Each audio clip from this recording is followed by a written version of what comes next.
வணக்கம். உலகம் யாவையும் தாமுளவாக்கலும் நிலைபெறுத்தலும் நீக்கலும் நீங்களா அலகிலா விளையாட்டுடையார் அவர் தலைவர் அன்னவர்க்கே சரண் நாங்களே.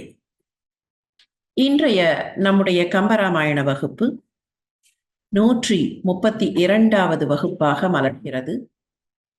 கிட்கிந்தா காண்டத்தில் ஏற்கனவே நட்பு கோட்படலம், அதாவது சுக்ரீவ சக்கியம் ஏற்பட்ட அந்த நிலையை நாம் நிறைவு செய்திருக்கிறோம். இனி வர இருப்பது மராமரப்படலம். மராமரப்படலம் என்பது என்ன? மராமரங்களை ராமன் தன்னுடைய அம்பினால் துளைத்ததை பற்றி கூறுகிற படலம் என்பதுதான் மராமரப்படலம். ஒரு சில பிரதிகளில் ஏற்கனவே நாம் பார்த்திருக்கிறோம். நட்புக்கோட்படலமும் மராமரப்படலமும் ஒன்றாகச் சேர்ந்து ஒரே பெயரில் கொடுக்கப்பட்டிருக்கலாம்.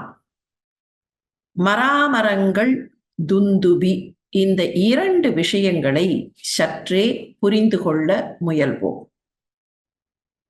துந்துபி என்று ஓர் அரக்கன்.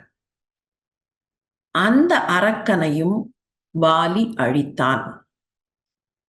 மராமரங்களில் 7 மரங்கள் வரிசையாக நின்றிருக்கும் காட்டுப்பகுதியில் வாலி இந்த மரங்கள் மீது அம்பு எய்து தன்னுடைய அம்பு பயிற்சியை, வில் பயிற்சியை மேற்கொண்டதாக தெரிகிறது. இப்போதெல்லாம் கூட பார்க்கிறோம் இல்லையா, துப்பாக்கி சுடுதல் என்பார்கள்.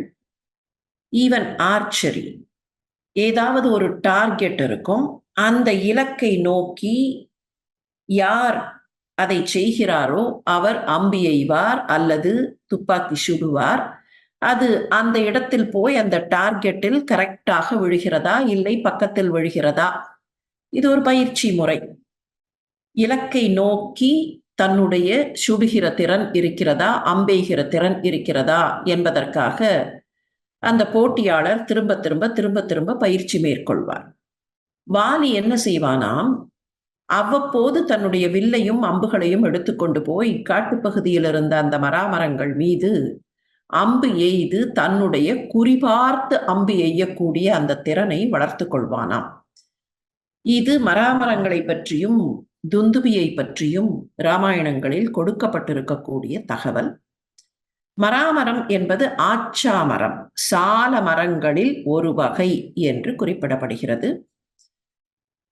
பேயாழ்வாருடைய 3ஆம் திருவந்தாதியில் இந்த நிகழ்வு, அதாவது ராமன் மராமரங்களை அம்பினால் துளைத்த அந்த நிகழ்வு குறிப்பிடப்படுகிறது. எய்தான் மராமரம் 7ம் இராமனாய். பேயாழ்வார் அந்த பாசுரத்தையே அப்படித்தான் தொடங்குகிறார். எய்தான் மராமரம் 7ம் இராமனாய், எய்தான் அம்மான் மரியை ஏந்திழைக்காய். ஏறத்தாழ அந்த பாசுரம் முழுவதும் ராம அவதாரத்தை பற்றியும் பின்னர் வாமன அவதாரத்தை பற்றியும் பேசக்கூடிய பாசுரம். 52வது பாசுரம் 3ஆம் திருவந்தாதியில்.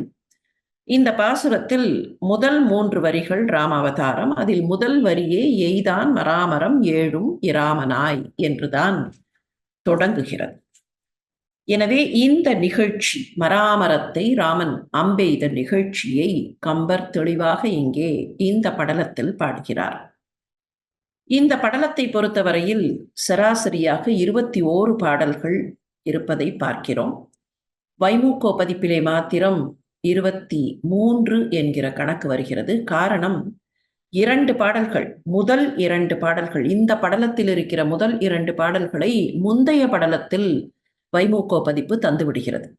ஆக அந்த 2 பாடல்களையும் சேர்த்து எடுத்துக்கொண்டோம் என்றால் 23 பாடல்கள் வரும். ஒரு ஒப்பீட்டுக்காக அங்கே கீழே கொடுக்கப்பட்டிருக்கிற கணக்குகளையும் பார்க்கலாம். கிட்கித்தை காண்டம் தொடங்கி பம்பை படலத்தில் 42 பாடல்கள், அனும படலத்தில் 35, நட்புக்கோட்படலம்தான் சற்று நீளமாக 79, மராமரப்படலம் 21, அதை தொடர்ந்து துந்துபி படலம் வர இருக்கிறது, அதில் 16 பாடல்கள். அதன் பின்னர் கலன்காண் படலம், அதன் பின்னர் வாலிவதை படலம் வருகிறது. இந்த வாலிவதை படலத்திற்கு பின்னர் தான் கதை சூடு பிடிக்கிறது என்று சொல்லலாம். வாலிவதை படலத்தில் 181 பாடல்கள். இந்த கணக்கை பார்க்கும்போது அந்த வாலிவதை படலத்தை நோக்கி நம்மை நகர்த்தி கொண்டு போவதற்காக சின்ன சின்ன படலங்களை கொடுத்து உடனடியாக கதையை கவி சக்கரவர்த்தி நடத்த முற்பட்டிருக்கிறாரோ என்று தோன்றுகிறது. ஒரு முக்கியமான இடத்திற்கு ஒரு திருப்பு முனைக்கு போகிறோம் என்கிற போது அந்த திருப்பு முனையை நோக்கி போகும்போது ஒரு அந்த தி த்ரில் அப்படின்னு சொல்றோமே, அந்த எக்ஸைட்மெண்ட் அண்ட் த்ரில் அதை அதிகப்படுத்தி கொண்டே போவதற்கு ஒரு நாடக உத்தியை கையாண்டு சின்னதாக அந்த படலங்களை கொண்டு போய் அடுத்தது வந்துவிடும் என்கிற அந்த ஒரு எக்ஸைட்மெண்ட்டை கவி சக்கரவர்த்தி ஏற்ற முற்பட்டிருக்கிறார் என்று தோன்றுகிறது. இந்த நிலையில் மராமர படலத்தை பார்க்க தொடங்குகிறோம். ஏக வேண்டும் இந்நெறி என இனிது கொண்டு ஏகி. கொஞ்சம் முந்தைய நிகழ்ச்சியை நினைவுபடுத்திக் கொண்டால், சுக்ரீவனும் சுக்ரீவனை சேர்ந்தவர்களும் தனியிடத்திற்கு போனார்கள். அங்கேதான் அவர்களுக்குள் அவர்கள் ஆலோசனை நடத்தினார்கள். அந்த ஆலோசனை நடத்திவிட்டு அப்போது அனுமன் சொன்னதுதான், வேண்டுமென்றால் நீ ராமனை அந்த 7 மராமரங்களையும் துளைக்கச் சொல், அம்பெய்யச் சொல். If you want to test Rama you can do this என்று சுக்ரீவனுக்கு ஒரு சஜஷன் கொடுக்க, அதுதான் சரி என்று அங்கே இருந்து புறப்பட்டு வருகிற சுக்ரீவன் ராமனை பார்த்து, நான் உன்னிடத்தில் சொல்ல விரும்புவது ஒன்று இருக்கிறது, I need to tell you something என்று சொல்லும் போது, சொல் என்று ராமன் கேட்பதாக நட்பு கோட்படலம் நிறைவடைந்தது. இப்போது அந்த காட்சியை அப்படியே கண்டினியூ பண்ணினால் இந்த பக்கமாக போகலாம். என்ன வேண்டும், நீ ஏதோ சொல்ல நினைத்தாயே சொல் என்று ராமன் சொன்னவுடன், வாருங்கள் இந்த பக்கம் போக வேண்டும், ஏக வேண்டும் இந்நெறி, இந்த வழியாக போக வேண்டும் என்று கூறி இனிது கொண்டு ஏகி, லெட் அஸ் கோ தேர் என்று சொல்லிக்கொண்டே ராமனையும் இலக்குவனையும் அங்கே இருந்து அழைத்து கொண்டு போகிற சுக்ரீவன் இனிமையாக அவர்களை அழைத்து கொண்டு போய், மாகம் நீண்டன குறுகிட நிமிர்ந்தன மரங்கள் ஆக 5 2 1 உருவ நின் அம்பு போகவே என் தன் மனத்து இடர்போம். சொல்லுகிற விஷயத்தை எப்படி சொன்னால் அது உள்ளத்தில் பதியும், அது ஒரு தனி கலை இல்லையா? சாதாரண விஷயமாக கூட இருக்கலாம். அதை சொல்லுகிற முறை என்பது ஒன்று இருக்கிறது. சொல்லுகிற முறையில் கடினமான ஒன்று எளிமையாக மாறிவிடும். சொல்லுகிற முறையிலேயே எளிமையான ஒன்றை கடினமாகவும் மாற்றிவிடலாம். அதை சொல்பவர் எப்படி சொல்கிறார் என்பதில் தான் இருக்கிறது. இங்கே சுக்ரீவன் எப்படி சொல்கிறான் பாருங்கள். இந்த மரத்திற்குள் உன்னுடைய அம்பு போகும் என்றால் என் மனத்தில் இருக்கிற துயரம் போய்விடும். இந்த அம்பு இந்த மரத்திற்குள் போகும் என்றால் என் துயரம் போய்விடும். மாகம் நீண்டன குறுகிட நிமிர்ந்தன மரங்கள். அழகான பிரயோகம். மாகம் என்பது ஆகாயம். மாகம் என்கிற வடமொழி சொல்லின் தமிழ் முறைதான் மாகம். மாகம், மாகம். இந்த ஆகாயம் நீண்டுவிடும். இல்லை, ஆகாயம் நீண்டிருப்பது குறுகிவிடும்.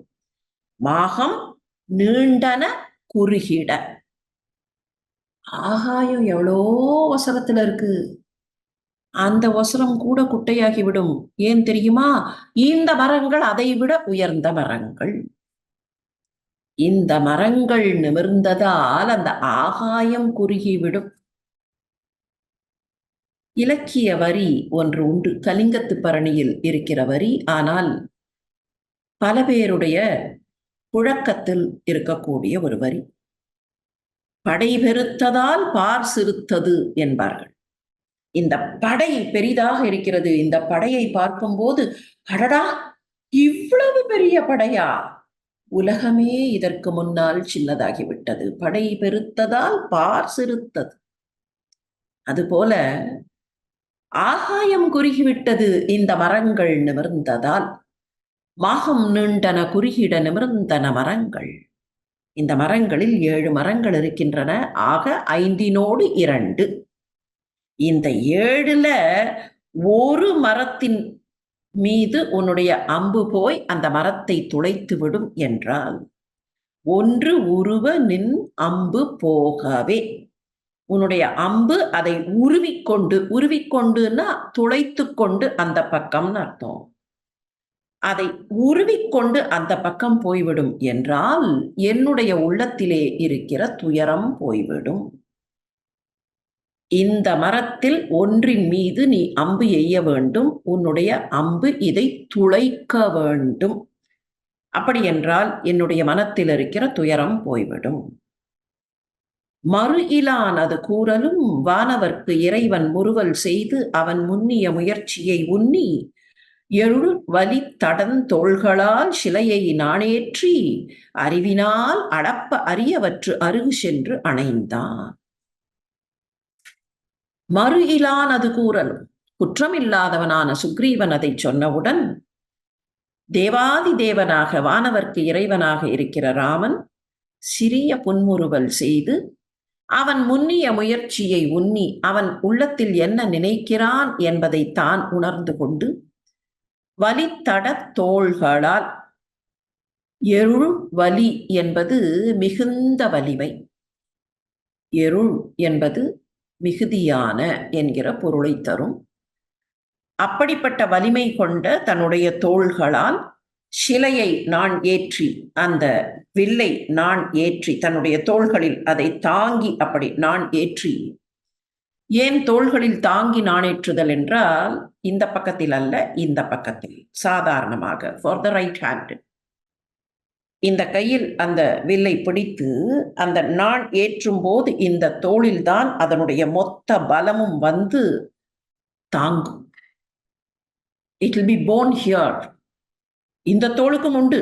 எப்படி என்றால், இதை பிடிக்கிற இந்த வலிமை இந்த தோளில் வந்து விழும். இந்த வில்லினுடைய வெயிட் இங்க வரும். ஆனா அந்த வெயிட்டே it will get drawn to this shoulder. எப்படின்னா, நான் ஏற்றும் போது அதை இழுப்பதனால் அந்த வெயிட் இங்கேயும் தாங்கணும். அதனால தான் தோள் பராக்கிரமம் கொண்டவர்கள் தான் வில்லாற்றலில் சிறந்தவர்களாக இருக்க முடியும். 2 தோளும் பராக்கிரமத்தோடு இருந்தா தான் வில்லாற்றல்.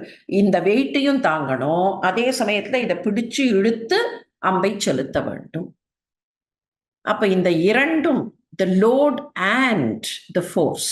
ஒரு பக்கம் லோட், இந்த லீவர் அப்படின்னு எல்லாம் பிசிக்ஸ்ல சொல்லுவார்களே, the load arm and the power arm. அப்ப இந்த பக்கத்துல the load arm, இந்த பக்கத்துல the power arm. இந்த இரண்டும் இருக்க வேண்டும். தோள்களால் சிலையை நான் ஏற்றி அறிவினால் அளப்ப அரியவற்று அருகு சென்று, அறிவினால் அளந்துவிட முடியாத அந்த உயரமான மரங்களுக்கு பக்கத்தில் சென்று நின்றான். அந்த மரங்கள் மீது நான் ஏற்றுவதற்காக அந்த மரங்களுக்கு பக்கத்தில் சென்று நின்றான். இந்த இடத்தில் நமக்கு ஒரு சின்ன ஐயம் வரலாம். ராமனால் முடியுமா என்று சந்தேகப்பட்டிருக்கிறான் சுக்ரீவன். அந்த சுக்ரீவனை பார்த்து கவி சக்கரவர்த்தி குற்றமில்லாதவன் என்று சொல்கிறாரே, நியாயமா? மறு இலான், நியாயமா? ராமனை போய் சந்தேகப்பட்டிருக்கிறானே. இன்றைக்கு இந்த காப்பியத்தை முழுமையாக கற்கும் போது ராமா இஸ் த ஹீரோ என்கிற நோக்கில் நாம் பார்க்கிறோம். கதைக்குள்ளே அன்றைக்கு கதை நிகழ்ந்த போது நின்று பார்த்தால் ராமனால் முடியுமா? ஏனென்றால் வாலியை பக்கத்திலே இருந்து பார்த்தவன் சுக்ரீவன். அந்த வாலி எப்படிப்பட்டவன்? கால் செலாதி இவன் முன்னர், கந்தவேள் வேல் செலாதி இவன் மார்பில். எப்படி? கந்தவேள் வேல் செலாதி இவன் மார்பில். அப்படியானால் அந்த மார்பை ராமனுடைய வில்லால் துளைக்க முடியுமா? இந்த ஐயம் சுக்ரீவனுக்கு எழுவது இயல்புதானே. அது மாத்திரமில்லை, தன்னுடைய உள்ளத்தில், ஏன் தெரியுமா அவன் குற்றமில்லாதவன்? 2 காரணங்கள். ஒன்று, இயற்கையாக அந்த இடத்தில் இருக்கிற ஒருவனுக்கு அந்த சந்தேகம் வரலாம். Because he knows Vali better. ராமனால் முடியுமா என்கிற ஓர் ஐயம் அவனுக்கு இருக்கலாம். இது ஒரு பக்கம். இன்னொரு பக்கம், 2 பேருக்கும் நட்பு வந்து விட்டது. நாங்கள் நண்பர்கள் இந்த ப்ராக்ளமேஷன் முடிந்து விட்டது.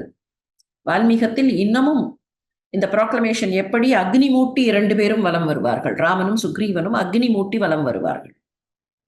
அதற்கு என்ன காரணம்? அக்னியின் முன்னால் அக்னி சாட்சியாக நாங்கள் நண்பர்களானோம்.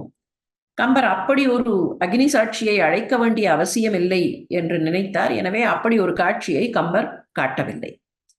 ஆனால் நின்னை செற்றவர் என்னை செற்றார், நினக்கு உற்றவர் எனக்கும் உற்றார் என்று சொல்லி ராமனுடைய வார்த்தைகளே அக்னிதானே, அக்னிக்கு நிகரானவை.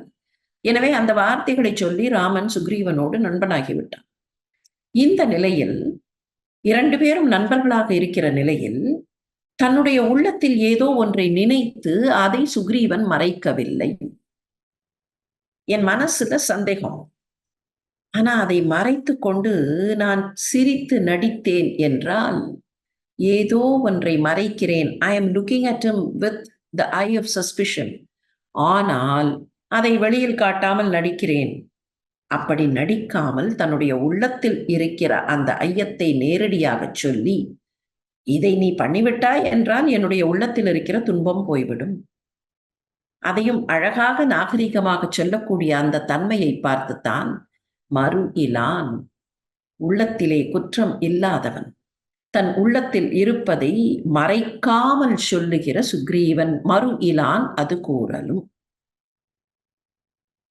இந்த நிலையில் அந்த மராமரங்களை துளைத்து காட்ட வேண்டும் என்கிற நிலை ராமனுக்கு ஏற்படுகிறது.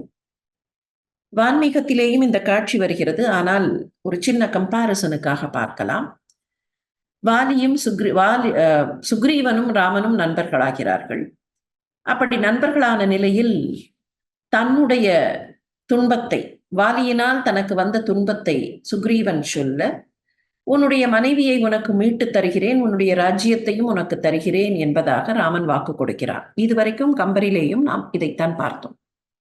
வான்மீகத்தில் என்ன ஆகும்? இந்த வாக்கு கொடுத்த பின்னால் சுக்ரீவன் தன்னோடு இருக்கக்கூடிய மற்ற குரங்குகளிடத்தில் சொல்லி, சீதை தூக்கி போட்டாலே நகைகள், ஆபரணங்கள், அவற்றையெல்லாம் மூட்டை கட்டி இந்த குரங்குகள் வைத்திருக்கும், அந்த ஆபரணங்களை கொண்டு வந்து காட்ட, இப்படித்தான் கத்திக்கொண்டே ஒரு பெண் போனாள். அவள் நிச்சயமாக சீதையாகத்தான் இருக்க வேண்டும். ஏனென்றால் அவள் லக்ஷ்மணா லக்ஷ்மணா என்று குரல் கொடுத்து கொண்டே போனாள். அவள் கதறிக்கொண்டே போனாள். பிராணநாயகா என்று அழைத்தாள். எனவே அவள்தான் சீதையாக இருக்க வேண்டும். 10 தலையன் போனதை நாங்கள் பார்த்தோம். 8 இருந்து பார்த்தோம். 10 தலையன் தான். அவள் தூக்கி போட்ட ஆபரணங்கள் என்று கொண்டு வந்து காட்ட, அந்த ஆபரணங்களை பார்த்து இவையெல்லாம் சீதையினுடைய ஆபரணங்கள் என்று ராமன் அவற்றை அடையாளம் காண, இதற்கு பின்னர்தான் வாலியை நான் அழிக்கிறேன் என்று ராமன் மறுபடியும் சொன்னபோது சுக்ரீவனுக்கு ஐயம் வருகிறது. வாலியை அழிக்கிறேன் என்று சொல்கிறாயே, உன்னால் முடியுமா என்கிற ஐயம் சுக்ரீவனுக்கு வருகிறது. அப்படி வாலியை பற்றி, தனக்கும் வாலிக்கும் ஏன் அப்படி ஒரு பகைமை ஏற்பட்டது என்று சுக்ரீவன் சொல்லத் தொடங்குகிறான். வாலியை உன்னால் அழிக்க முடியுமா? வாலி எப்பேற்பட்ட பலசாலி தெரியுமா? அப்படி சொல்லும் போது முதலில் துந்துபி கதையை சொல்கிறான். துந்துபி கதையை சொல்லி, அந்த துந்துபியை வாலி அழித்தான் என்று சொல்லி, அந்த துந்துபியின் மகன்தான் மாயாவி, அந்த குகைக்குள்ளே இருந்த மாயாவி துந்துபியின் மகன் என்பதாக சொல்லி, அப்படி பேசிக்கொண்டே வருகிறார்கள். துந்துபியின் அந்த உடல் என்று சொல்லுவதை விட அவனுடைய எலும்பு கூடு கிடைக்கிறது. அந்த எலும்பு கூடு இருக்கிற இடத்தில் வந்து ராமன் அந்த எலும்பு கூட்டை உதைக்க, அதன் பின்னரும் சுக்ரீவனுக்கு சந்தேகம் போகாமல் இந்த மரங்கள், இதோ இந்த மரங்கள் என்று காட்டுகிறான். சக்ரஹீத்வா தனுர்தாரம் ஷரமேகம், ஷரம் ஏகம், ஒற்றை சரத்தினால், சால முஹ்ருஷ்ய சிக்ஷேப ஜாஸ்வனைகை பூரையன் திஷக, இதோ இருக்கின்றனவே இந்த மரங்கள், இந்த மரங்களை உன்னுடைய அம்பினால் நீ துளைக்க முடியுமா? இந்த மரங்கள் இதோ நிற்கின்றன, இந்த மரங்களை உன்னால் துளைக்க முடியுமா என்பதாக சுக்ரீவன் ராமனிடத்திலே கேட்பதாக வருகிறது. அப்படி கேட்கும்போது என்ன செய்தார் ராமர் என்பதுதான் இந்த குறிப்பிட்ட ஸ்லோகம். ச கிரஹீத்வா தனுர்தாரம், தன்னுடைய தனுசை பற்றி கொண்டு ஷரம் ஏகம் ஒற்றை சரத்தினால் ஒற்றை அம்பினால் அந்த நாணொளி எல்லா இடங்களுக்கும் போக பூரையன் திசக எல்லா திசைகளுக்கும் அந்த நான் ஒலி எல்லா திசைகளுக்கும் போக அந்த ஆச்சாமரங்களை குறித்து விடுத்தார். அது 7 ஆச்சாமரங்களையும் துளைத்து கொண்டு போனது. வித்வா சாலான் எல்லா ஆச்சாமரங்களையும் அந்த அம்பு துளைத்து கொண்டு போனது. வித்வா சாலான் சப்த 7 சால மரங்களையும் அது துளைத்தது என்பதாக வால்மீகம் காட்டுகிறது. ஆக வால்மீகத்தில் உன்னுடைய மனைவி வாலியினிடத்தில் சிறைப்பட்டிருக்கிறாள் அல்லது வாலி கவர்ந்து போயிருக்கிறான், அவளை மீட்டு தருகிறேன், ராஜ்யத்தை தருகிறேன் என்று ராமன் சொன்ன பின்னால் சீதையினுடைய அணிகலன்களை ராமன் அடையாளம் கண்ட பின்னால் வாலியை கண்டிப்பாக உனக்காக நான் கொன்று விடுகிறேன் என்று ராமன் வாக்கு கொடுத்த பின்னால் அவர்கள் 2 பேரும் அப்படி நடந்து வரும்போது அங்கே இருக்கிற துந்துபியின் எலும்புக்கூட்டை காட்டி துந்துபி கதையை சொல்லி அந்த துந்துபியை வாலி அழித்தான் என்பதை சொல்லி அதற்கு பின்னர் இதோ இந்த மரங்கள் என்று காட்ட அந்த மரங்கள் அவற்றை ஒற்றை அம்பினால் ராமர் துளைக்கிறார். ஆனால் இங்கே காட்சி கொஞ்சம் மாறுகிறது. இன்னமும் கம்பராமாயணத்தை பொறுத்தவரையில் நாம் துந்துபிக்கு வரவில்லை, பராமரத்திற்குத்தான் வந்திருக்கிறோம். இன்னமும் சீதையினுடைய அணிகலன்களை ராமன் பார்க்கவில்லை. கலன்காண் படலம் இனிமேல்தான் வர இருக்கிறது. எனவே ஒரு சின்ன கதை மாற்றத்தை இந்த இடத்தில் கவி சக்கரவர்த்தி ஏற்படுத்துகிறார். இப்போது அந்த மரங்கள் எப்படி நிற்கின்றன என்பதை கவிக்கூற்றாக வர்ணிக்கிறார். அந்த மரங்கள் 7 மரங்களும் எப்படி இருக்கின்றன, நான் இவற்றின் மீது நாணேற்றுகிறேன் என்று ஒத்துக்கொண்டு பக்கத்தில் போய் ராமன் நின்று விட்டார். அப்படி நின்றுவிட்ட நிலையில் கவிச்சக்கரவர்த்தி அந்த 9 பாடல்களால் 7 மரங்களையும் நமக்கு வர்ணிக்கிறார். 9 பாடல்கள். ஊழி பேரினும் பேர்வில் உலகங்கள் உலைந்து தாழும் காலத்தும் தாழ்வில் தயங்கு பேர் இருள் சூழ் ஆழி மாநிலம் தாங்கிய அருங்குலக் கிரிகள் 7ம் ஆண்டு சென்று ஒரு வழி நின்றன இயைந்த. ஊழியே பெயர்ந்து விட்டாலும் கூட பிரளய காலத்தில் அப்படியே உலகமெல்லாம் மாறி ஊழிப்பிரளய காலத்தில் உலகங்களெல்லாம் உலைந்து ஒன்றுமில்லாமல் எல்லாம் நீராக மாறிய நிலையிலேயும் இந்த மரங்கள் பெயரா. தாழ்வில் தயங்கு பேர் இருள் சூழ் ஆழி மாநிலம் தாங்கிய அருங்குலக் கிரிகள். எப்படி இந்த பூமியை 7 மலைகள் தாங்கிக் கொண்டிருக்கின்றனவோ அப்படி இந்த 7 மரங்களும் நிற்கும். பெரியோர்களே, இந்த இடத்தில் ஒன்றை புரிந்து கொள்ள வேண்டும்.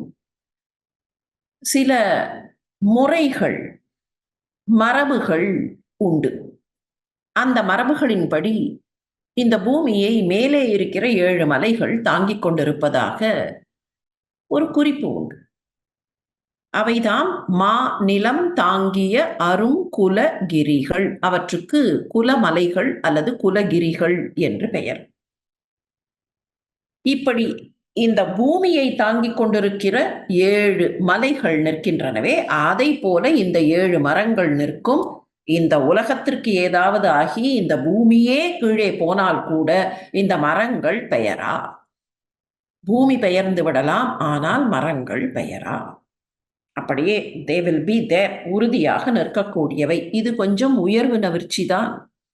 ஆனால் அந்த மரங்கள் எப்பேற்பட்ட மரங்கள் உறுதியானவை என்பதை சொல்லுவதாக இருக்கக்கூடிய உயர்வு நவிர்ச்சி. கைலை மலை, இமயமலை, மந்தரமலை, நிஷதமலை, ஹேமகூட்டமலை, விந்தமலை, கந்தமாதன மலை, இந்த 7ம் தான் குலகிரிகள் என்பதாக கணக்கு. கைலை, இமயம், மந்தரம், நிஷதம், ஹேமகூட்டம், விந்தம், கந்தமாதனம். இவற்றுக்கு குலகிரிகள் என்று பெயர். அந்த குலகிரிகள் 7 போல இந்த 7 மரங்கள் நிற்கின்றன. கலை கொண்டு ஓங்கிய மதியமும் கதிரவன் தானும் தலைகண்டு ஓடுதற்கு அருந்தவம் தொடங்குறும் ஷாரல் மலை கண்டோம் என்பது அல்லது மலர்மிசை அயர்க்கும் இலை கண்டோம் எனத் தெரிப்ப அருந்தரத்தன 7. வானத்துல சந்திரன். எந்த சந்திரன்? பூரண சந்திரன். கலை கொண்டு ஓங்கிய 16 கலைகளையும் முழுமையாக கொண்ட அந்த பூரண சந்திரனும் கதிரவன் சூரியனும் தலை கண்டு ஓடுதற்கு அருந்தவம் தொடங்குறும். இந்த மரங்களின் உச்சியை காண்பதற்கு தவம் செய்யும். என்ன பொருள்? சந்திரனும் சூரியனும் வானவீதியில் பயணம் செய்கின்றன. இந்த மரங்கள் எவ்வளவு உயரம் என்றால் அவை போகிற பாதையில் இவை தடுக்கின்றன. எனவே பாதை வேண்டும் என்பதற்காக சந்திரனும் சூரியனும் தவம் செய்து அந்த பாதையில் போகுமாம். தலை கண்டு ஓடுதற்கு, இந்த மரங்களின் தலையை கண்டு ஓடுதற்கு. தலை கண்டு ஓடுதல்னா மேல போகணும்னு சொன்னா, அந்த பாதை வழியாக போகணும்னு சொன்னா இந்த மரங்களின் உச்சியை பார்த்தால்தான் போக முடியும். ஆனால் இந்த மரங்கள் எவ்வளவு உச்சி! சந்திரனுடைய பாதை சூரியனுடைய பாதையில் கூட அதை தடுத்து கொண்டு இன்னமும் ஓங்கி உயர்ந்திருக்கிற மரங்கள். எனவே அந்த சந்திரனும் சூரியனும் தவம் செய்து பாதை தேடிக்கொண்டு பாதை கேட்டுக்கொண்டு அந்த பக்கமாக போகும். ஷாரல் மலை கண்டோம் என்பது அல்லது அரிய தவத்தை செய்து, அப்படி செய்துதான் அவை அந்த பாதையில் செல்கின்றன.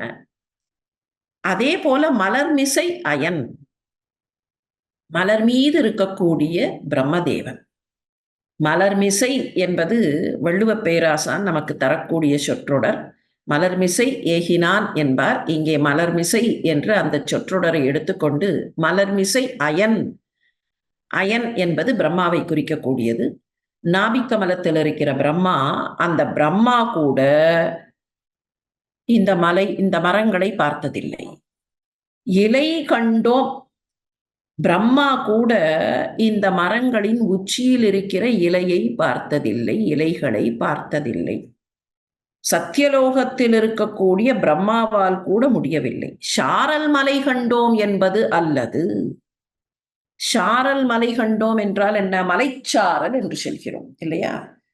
மலையின் உச்சியை பார்க்க முடியாமல் மலையினுடைய அந்த ஷாரல் பகுதி, அது சாய்வாக இருக்கிற தாழ்வரை பகுதியைத்தான் பார்க்க முடிகிறது என்றால் கீழே நிற்பவருக்கு உச்சி தெரியாது, அந்த தாழ்வரை தான் தெரியும். அதுபோல பிரம்மாவுக்கு கூட இந்த மரங்களின் தாழ்வரை போல மலைச்சாரல் போல தெரியுமே தவிர மரங்களின் உச்சியில் இருக்கிற இலையை பிரம்மாவால் கூட பார்க்க முடியாது.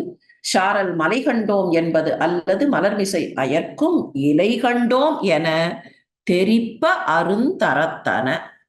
பிரம்மாவுக்கு கூட அந்த இலைகளை பார்க்க முடியும் என்று பார்த்ததாக சொல்லுவதற்கு முடியாத அளவிற்கு உயரமான மரங்கள்.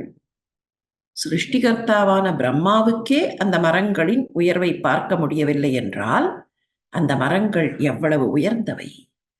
ஒக்க நாள் எலாம் உழல்வன உலைவு இல ஆக மிக்கது ஓர் பொருள் உளது என வேறு கண்டிலமால் திக்கும் வானமும் செறிந்த அத்தரு நிழல் சீதம் புக்கு நீங்களின் தளர்வு இல் இரவி தேர் புறவி.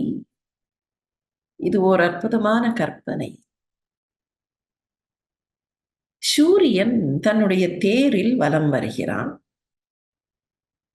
சூரியனால் எல்லா இடத்திலேயும் வெப்பம் கிடைக்கிறது. அந்த தேரை இழுத்துக்கொண்டு ஓடுகிற 7 புறவிகள், குதிரைகள். அந்த குதிரைகளுக்கு எவ்வளவு களைப்பாக இருக்கும்! தொடர்ந்து வேலை செய்து கொண்டே இருக்க வேண்டும். இரவு நேரத்திலே என்ன வேலை என்று கேட்க வேண்டாம், அந்த பக்கம் போக வேண்டும் இல்லையா? இங்கே இரவாக இருந்தால் அங்கே பகல். எனவே அந்த புறவிகள் தொடர்ந்து வேலை செய்து கொண்டே இருக்கின்றன, தொடர்ந்து பணியாற்றிக் கொண்டே இருக்கின்றன. நாளெல்லாம், நாள் என்கிற போது one day. Day is not day time alone. Day and night put together is one day இல்லையா? அந்த நாளெல்லாம் அவை பணி செய்கின்றன. அப்போது அவற்றுக்கு எவ்வளவு களைப்பாக இருக்கும்! அதுவும் வெப்பத்தில். சூரியனுடைய வெப்ப கதிர்களை, சூரியன் நிற்கிறான், அவனுடைய கதிர்கள் அந்த புறவிகள் மீதும் விழுகின்றன. இப்போது அந்த புறவிகளின் நிலைமை என்ன? ஆனால் என்ன நடக்கிறது? திக்கும் வானமும் செறிந்த அத்தரு நிழல் சீதம் புக்கு நீங்கலின். எல்லா திக்குகளுக்கும் வானம் ஓங்கி நல்ல பெருசாக இருப்பதனால் எல்லா திக்குகளுக்கும் வானம் வரைக்கும் ஓங்கி இருக்கிற அந்த நிழல். அப்படின்னா என்ன? சூரியனுடைய தேர் அந்த இலைகளுக்கு கீழே போகிறது. அந்த மரத்தின் உச்சியில் இருக்கிற இலைகளுக்கு கீழே போறதுனால அந்த தேர் போகும்போது அந்த மரத்தின் இலைகள் தரக்கூடிய குளிர்ச்சியில் அந்த நிழலில் சூரியனுடைய தேர்புறவிகள் ஓய்வெடுத்துக் கொள்கின்றன. செறிந்த அத்தரு நிழல் சீதம் புக்கு நீங்கலின். அந்த சீதத்திற்குள்ள அந்த நிழலுக்குள்ள அப்படி போயிட்டு அப்படி வெளியில வர்றதுனால தளர்வியில் இரவி தேர்புறவி. அந்த குதிரைகளுக்கு தளர்ச்சி போய்விடுகிறது. ஒக்க நாள் எல்லாம் உடல்வன உலைவு இல ஆக. எது? நாளெல்லாம் சுற்றி கொண்டிருக்கக்கூடிய அந்த குதிரைகள், ஒற்றை சக்கர தேரில் கட்டப்பெற்ற அந்த குதிரைகள் நாளெல்லாம் நாளெல்லாம் உடல்வன உலைவு இல ஆக. அவை எப்போதும் சுற்றி கொண்டிருப்பதனால் அவற்றுக்கு வருத்தம் வரும். ஆனால் அந்த வருத்தம் இல்லாமல் போவதற்கு ஒரே ஒரு காரணம்தான். வேறு எந்த காரணம் இருப்பதாகவும் தெரியவில்லை. அவற்றினுடைய வருத்தம் நீங்குவதற்கு there is no other reason, there is only one reason. என்ன ரீசன்? அதுதான் அவை இந்த சால மரங்களுக்கு அடியில் போகும்போது நிழல் கிடைக்கிறது.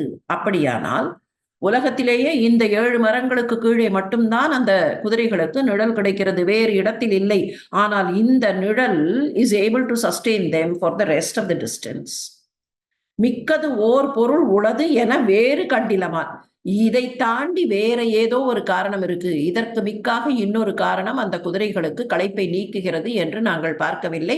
This is the only reason. இது ஒன்றுதான் அந்த குதிரைகளின் தளர்ச்சியை நீக்குகிறது. அப்படியானால் சூரிய மண்டலத்தையும் தாண்டி அந்த சால மரங்கள் உயர்ந்திருந்தன. நீடு நாள்களும் கோள்களும் என்ன மேல் நிமிர்ந்து மாடு தோற்றுவ மலர் என பொலிகின்ற வளர்த்த ஓடு மாச்சுடர் வெண்மதிக்கு உட்கருப்பு உயர்ந்த கோடு தேய்த்தலின் களங்கம் உற்ற ஆம் அன்ன கூறிய. நீடு நாள்களும் கோள்களும் என்ன மேல் நிமிர்ந்து மாடு தோற்றுவ மலர் என பொலிகின்ற வளர்த்த. இந்த 7 மரங்களும் உயர்ந்து நிற்கின்றன. இந்த 7 மரங்களிலேயும் மலர்கள் பூத்திருக்கின்றன. மலர்களா? சற்றே உன்னிப்பாக பாருங்கள். அவை மலர்களா பாருங்கள். நல்ல எம்பி பாருங்கள், எட்டி எட்டி பாருங்கள். எப்படி உன்னிப்பாக பார்க்க முடியுமோ அப்படி பாருங்கள். மலர்கள் இல்லை. அவை என்ன தெரியுமா? வானத்திலே இருக்கிற கிரகங்கள், நட்சத்திரங்கள் எல்லாம் இந்த மரங்களின் மலர்களாகி விட்டன. இந்த உலகத்திலே ரொம்ப நாட்களாக இருக்கிற நீடு நாள்கள், கோள்கள் நமக்கு தெரியும், கிரகங்கள். நாள்கள் என்பது எப்போதுமே நட்சத்திரத்தை குறிக்கும். நாள் என்ன செய்யும், கோள் என்ன செய்யும் என்றால் கோள்களைத்தான் வாரத்தினுடைய கிழமைகளாக சொல்கிறோம். ஒவ்வொரு நாளுக்கும் நட்சத்திரம் சொல்கிறோம், அதுதான் நாள். நாள் என்பது நட்சத்திரத்தை, கோள் என்பது கிரகத்தை குறிக்கும். நீடு நாள்களும் கோள்களும் ரொம்ப நாட்களாக, ரொம்ப ஆண்டுகளாக, ரொம்ப மிலீனியாவாக இருக்கக்கூடிய கிரகங்களும் நட்சத்திரங்களும். அப்படியானால் என்ன? அந்த கிரகங்களும் நட்சத்திரங்களும் இந்த மரங்களின் மலர்கள் போல தெரிகின்றன. மேல் நிமிர்ந்து மாடு தோற்றுவ மலர். இந்த மரங்களின் மலர் போல அவை பொலிகின்றன. மலர் என்பது இளமையானது. மலர் முதிர்ந்தால் என்ன ஆகும்? மலர் முதிர்ந்தால், மலர்ச்சி என்பதே இளமைதான். மலர்ச்சி முதிர்ந்தால், மலர் முதிர்ந்தால் என்ன ஆகும்? ஒன்று, அந்த மலர் முதிர்ந்து வாடி வதங்கி உதிர்ந்து போகும். இல்லை என்றால் மலர் மூடி காயாகி கனியாகும். எனவே மலர் என்பதே இளமை. இந்த மரங்களின் மலர்களாக அவை இருக்கின்றன. எவை? ரொம்ப நாட்களாக இருக்கிற கோள்களும் நாள்களும். அவை இன்னமும் மலர்களாகத்தான் இருக்கின்றன என்றால் இந்த மரங்களின் வயது எவ்வளவு இருக்க வேண்டும்? These planets and stars have been there for long. அதுதான் நீடு நாள்கள், நீடுகோள்கள். இவை ஏற்கனவே ரொம்ப பழசு. ஆனால் அந்த ரொம்ப பழசை காட்டிலும் இந்த மரங்கள் ரொம்ப ரொம்ப ரொம்ப ரொம்ப பழசு. அவ்வளவு நாட்களாக உறுதியோடு நிற்கக்கூடிய மராமரங்கள். அந்த மராமரங்கள் உயர்ந்து நிற்கின்றன. முந்தைய பாட்டுல என்ன சொன்னார்? அந்த சூரியனுடைய தேர் குதிரைகள் வந்து கொஞ்சம் அப்படி தங்களுக்கு ஓய்வு தேடுகிற இடம் இந்த மரங்களின் குளிர்ச்சி இல்லையா, மரங்களின் நிழல். இப்ப சூரியனுடைய பாதைக்கும் சந்திரனுடைய பாதை இன்னும் கொஞ்சம் கீழே. ரொம்ப ஆஸ்ட்ரோனாமிக்கலா கணக்கு போட்டா சூரியனுடைய பாதைக்கு சற்றே எட்டத்தில் தான் சந்திரன் பாதை. ஏனென்றால் சந்திரன் அப்படி குறுக்காக போகும்போது சூரியனுடைய நிழல் நமக்கு கிடைக்காமல் போகிறது என்றெல்லாம் கிரகணத்தின் போது படிக்கிறோம், சயின்ஸ்ல படிக்கும்போது. எப்படி இருந்தாலும் சூரியனுடைய பாதை சற்றே உயரம், அதை விட கொஞ்சம் குறைச்சலாகத்தான் சந்திர பாதை இருக்க வேண்டும். ஈவன் அதை ஃபிகரேட்டிவ்லி பார்த்தோம் என்றால். இப்போ இந்த சந்திரன்ல அங்கங்க கருப்பா இருக்கா இல்லையா? நீங்க சந்திரனை பார்க்கும்போது சந்திரன்ல களங்கம் இருக்குன்னு சொல்லுவார்கள். ஒரு முயல் உட்கார்ந்திருக்கிறது, முயல் போல இருக்கிற களங்கம் என்பார்கள். Modern science will say those are the lunar craters. அந்த லூனார் சர்ஃபேஸ்ல இருக்கக்கூடிய பள்ளங்கள் தான் அப்படி ஒரு தோற்றத்தை ஏற்படுத்துகின்றன. எப்படி இருந்தாலும் பள்ளங்கள் அவைதான் அந்த களங்கங்கள் என்று பார்க்கிறோம் இல்லையா? இப்போ ஒரு சர்ஃபேஸ்ல பள்ளம் ஏற்பட்டதுன்னா ஏன் ஏற்பட்டது? இப்போ இப்படி இருக்குன்னு வச்சுப்போம், இதுதான் இந்த சர்ஃபேஸ், இதுல ஒரு பள்ளம் வருகிறது. எப்போ வரும்? எங்கேயாவது போய் இடித்து கொண்டால், எங்கேயாவது குத்தி கொண்டால், ஏதாவது காயம் பட்டால், அந்த காயம் வடுவாக மாறும்போது அந்த வடு அப்படியே இழுத்து விட்டால் ஷ்ரிங்க் ஆகும்போது அங்கே பள்ளம் ஏற்படும். நம்முடைய தோல் பரப்பில் காயம் பட்டால் பள்ளம் ஏற்படும் இல்லையா? இப்போது நிலாவின் பரப்பில் காயம் பட்டு விட்டது. அந்த காயங்களின் வடுக்கள் தான் நிலாவின் பரப்பில் களங்கங்களாக தெரிகின்றன. ஓடுமா சுடர் வெண் மதிக்கு உட்கருப்பு உயர்ந்த கோடு தேய்த்தலின். சுடர் வெண்மதிக்கு உட்கருப்பு. சுடர் வெண்மதியில உள்ள இருக்கிற கருப்பு இருக்கே, அந்த கருப்பு என்ன தெரியுமா? இந்த மரங்களின் கோடு தேய்த்தது. இந்த மரங்களின் கிளைகள் போய் தேய்த்து விட்டன. அப்போ அந்த நிலா போகும்போது, நிலா மேல போகல, ஏற்கனவே பார்த்திருக்கோம். இந்த மரங்களின் உச்சிக்கு கீழே தான் சூரியனுடைய பாதை, சந்திரனுடைய பாதை. அப்ப இந்த சந்திரன் போகும்போது இந்த கிளைகள் இருக்கா இல்லையா, மரத்தினுடைய கிளைகள் உரசி உரசி உரசி சந்திரனுக்கு காயம் பட்டு விட்டது. அதுதான் சந்திரனுடைய களங்கம் என்று இருக்கிறது. என்ன அழகு பாருங்கள், என்ன அழகு பாருங்கள். அந்த நிலா அப்படி போகிறதாம். அந்த மரங்களின் கிளைகள் உரசினதுனால நிலாவுக்கு காயம் ஏற்பட்டு விடுகிறது. அந்த காயத்தினால் வடுக்கள் தோன்றி தழும்புகள் தோன்றி அதுதான் நிலாவின் பரப்பில் களங்கமாக இருக்கிறது. தீது அரும் பெரும் சாகைகள் தடைக்கின்ற செயலால் வேதம் என்னவும் தகுவன் விசும்பினும் உயர்ந்த ஆதி அண்டம் முன்பு அளித்தவன் உலகின் அங்கு அவன் ஊர் ஓதிமம் தனி பெடையொடும் புடை இருந்து உறைவ. வெறுமை பிசிக்கலி உயரமாக இருந்தது. சூரிய பாதை சந்திரபாதையை விடக்கூட உச்சி உயரமாக இருந்தது என்பதோடு மாத்திரம் கவி சக்கரவர்த்தி நிறுத்தவில்லை.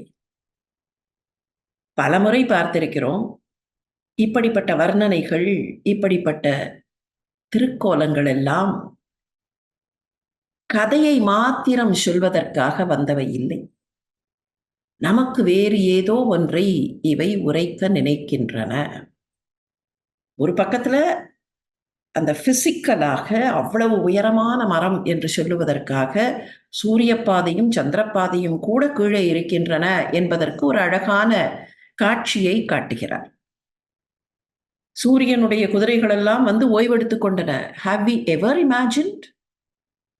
சூரியனுடைய குதிரைகளுக்கு தளர்ச்சி ஏற்படும் என்று என்றைக்காவது யாராவது கற்பனை செய்திருக்கிறோமா? கவிச்சக்கரவர்த்தி செய்திருக்கிறார். அந்த சந்திரனுடைய களங்கத்திற்கு முயல் கதையெல்லாம் சொல்லி இருக்கிறோம். ஆனால் கவிச்சக்கரவர்த்தி ஒரு புதிய கதையை சொல்கிறார். இல்லை இல்லை, இந்த ஆச்சாமரங்கள் உரசி விட்டன, அதனால் ஏற்பட்ட களங்கம். ஆனால் அவற்றோடு நிறுத்தவில்லை. இப்போது இன்னொன்று சொல்கிறார் பாருங்கள். தீது அரும் பெரும் சாகைகள் தழைக்கின்ற செயலால் வேதம். வேதத்திற்கு சாக்கைகள் உண்டு. வேத சாக்கை என்று சொல்லுவோம். ஷாக்கா, ஷாக்கான கிளை, பிரான்ச்னு அர்த்தம். அதனால தான் இப்போதும் கூட பல சமயங்களில் சில நிறுவனங்களின் கிளைகளுக்கு ஷாக்கை. வங்கி இந்த நேம் போர்ட்ஸ் வைத்திருப்பார்கள் இல்லையா, பெயர் பலகைகள். அந்த பெயர் பலகைகளில் பார்க்கலாம் அது என்ன வங்கி அல்லது எந்த ஊர் கிளை என்பதை தமிழில் எழுதியிருப்பார்கள், ஆங்கிலத்தில் எழுதியிருப்பார்கள், பக்கத்திலேயே தேவநாகரியில் ஹிந்தியில் எழுதியிருப்பார்கள். அங்க பார்த்தால் தெரியும் ஷாக்கா என்று போட்டிருக்கும். ஷாக்கா என்பது பிரான்ச். இந்த ஷாக்கா என்பது பிரான்ச்ங்கிறதுலேருந்து தான் கிளைகள் இருக்கக்கூடியவை. மரங்கள், செடி, கொடிகளுக்கெல்லாம் கிளைகள் உண்டு. எனவே இன் ஜெனரல் வெஜிடேஷன் என்பதற்கே கிளைகள் இருக்கக்கூடியவை என்கிற ஒரு பெயர் ஏற்பட்டு வெஜிடேஷனை உண்ணக்கூடியவர்கள் என்கிற நிலையில் ஷாக்க பக்ஷினி. சைவர்கள் என்று இப்போது சொல்கிறோமே, சைவம் உண்ணக்கூடிய சைவம் என்று சொல்வதை பழங்காலத்தில் பார்த்தால் எப்படி சொல்லுவார்கள்? ஷாக்க பக்ஷினி. இது ஷாக்கமாக இருப்பதைத்தான் பக்ஷம் செய்யும். ஷாக்க பக்ஷினி. அந்த ஷாக்கை என்பது கிளையை குறிக்கிறது. வேதங்களுக்கு ஷாக்கைகள் உண்டு. சொல்லப்போனால் வேத வியாசர் வேதங்களை தொகுத்த போது ஷாக்கைகளாக பிரித்து, மொத்தமாக கொடுத்தால் வைத்து காப்பாற்றுவது கஷ்டம் என்பதனால் ஷாக்கைகளாக பிரித்து, ஜைமினி இடத்தில் சில, இவரிடத்தில் சில, அவரிடத்தில் சில என்று பிரித்து கொடுத்து அந்த வகைகளிலே தான் அவை வந்து கொண்டிருக்கின்றன. At least you have the responsibility of protecting some and you have the responsibility of protecting some. வேதவியாசர் தீர்க்க தரிசனத்தோடு செய்திருக்கிறார் என்பதுதான் பொருள். மொத்தமாக ஒன்றை பெரியதாக கொடுத்தால் வைத்து காப்பாற்றுவது கஷ்டம். அப்படி இல்லாமல் கொஞ்சம் கொஞ்சமாக பிரித்து கொடுத்தால் அவரவர்கள் அதை காப்பாற்றிக் கொண்டே வரும்போது at some point you can always interchange and exchange. தொலைந்து போய்விடாமல் இருக்கும். அதனாலே வேத சாக்கைகள். இந்த வேத சாக்கைகள், இப்ப இந்த மரங்களுக்கு சாக்கைகள் இருக்கின்றன, மரங்களுக்கு கிளைகள் செழித்து வளர்ந்திருக்கின்றன. அந்த கிளைகள் தானே போய் சந்திரனை உரசி விட்டன. இவ்வளவு கிளைகள் இருப்பதை பார்க்கும்போது இவ்வளவு உயரமாகவும் இவ்வளவு ஓங்கியும் பலருக்கு நன்மை தரக்கூடிய வகையில். எப்படி நன்மை தரக்கூடிய வகையில்? சூரியனுடைய குதிரைகளுக்கே நிழல் தருகின்றன. அப்படி என்றால் நன்மை தருகின்றன. ஆனால் வேண்டாமல் போய் யூ ரப் அகேன்ஸ்ட். இந்த சந்திரன் கொஞ்சம் தள்ளி போயிருந்திருக்கணும், அங்க போய் பக்கத்துல போய் உரசினா காயம்பட்டது. அப்படித்தானே இப்ப சொல்றோம், don't rub me on the wrong side என்கிறோமா இல்லையா? Chandran obviously has rubbed these trees at the wrong side or at the wrong location. தவறு செய்தால் அந்த தவறை லேசாக தட்டி அதே சமயத்தில் நன்மையை கொடுக்கக்கூடிய வேதம். வேதம் எப்போதும் எல்லோருக்கும் நன்மையை கொடுக்கும் என்பதை அந்த வேத சாக்கைகள் உணர்த்துகின்றன. அப்படித்தான் இந்த மரங்களும் நன்மையை தருகின்றன, உயர்ந்து ஓங்கி இருக்கின்றன. வேதம் போல உயர்ந்து ஓங்கி வேதம் போல நன்மையை தந்து வேதம் போல கிளைகளும் பரப்பி இருப்பதனால் இவற்றை வேதங்கள் என்று சொல்லலாம்.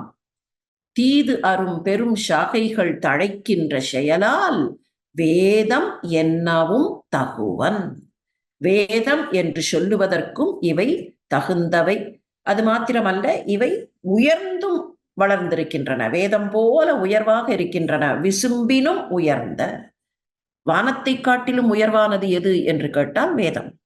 வானத்தை காட்டிலும் உயர்ந்திருப்பதனால் இந்த மரங்களையும் வேதங்கள் என்று சொல்லலாம். ஆதி அண்டம் முன்பு அளித்தவன் உலகின் அங்கு அவன் ஊர் ஓதிமம் தனிப்பெடையொடும் புடை இருந்து உறைவ. ஆதி அண்டத்தை முன்பு அளித்தவன் யார்? சிருஷ்டிகர்த்தா யார்? பிரம்மதேவன். இந்த அண்ட பகிரண்டத்தை படைத்தவன் பிரம்மதேவன். அந்த பிரம்மதேவன் அவனுடைய வாகனம் ஹம்சம் இல்லையா?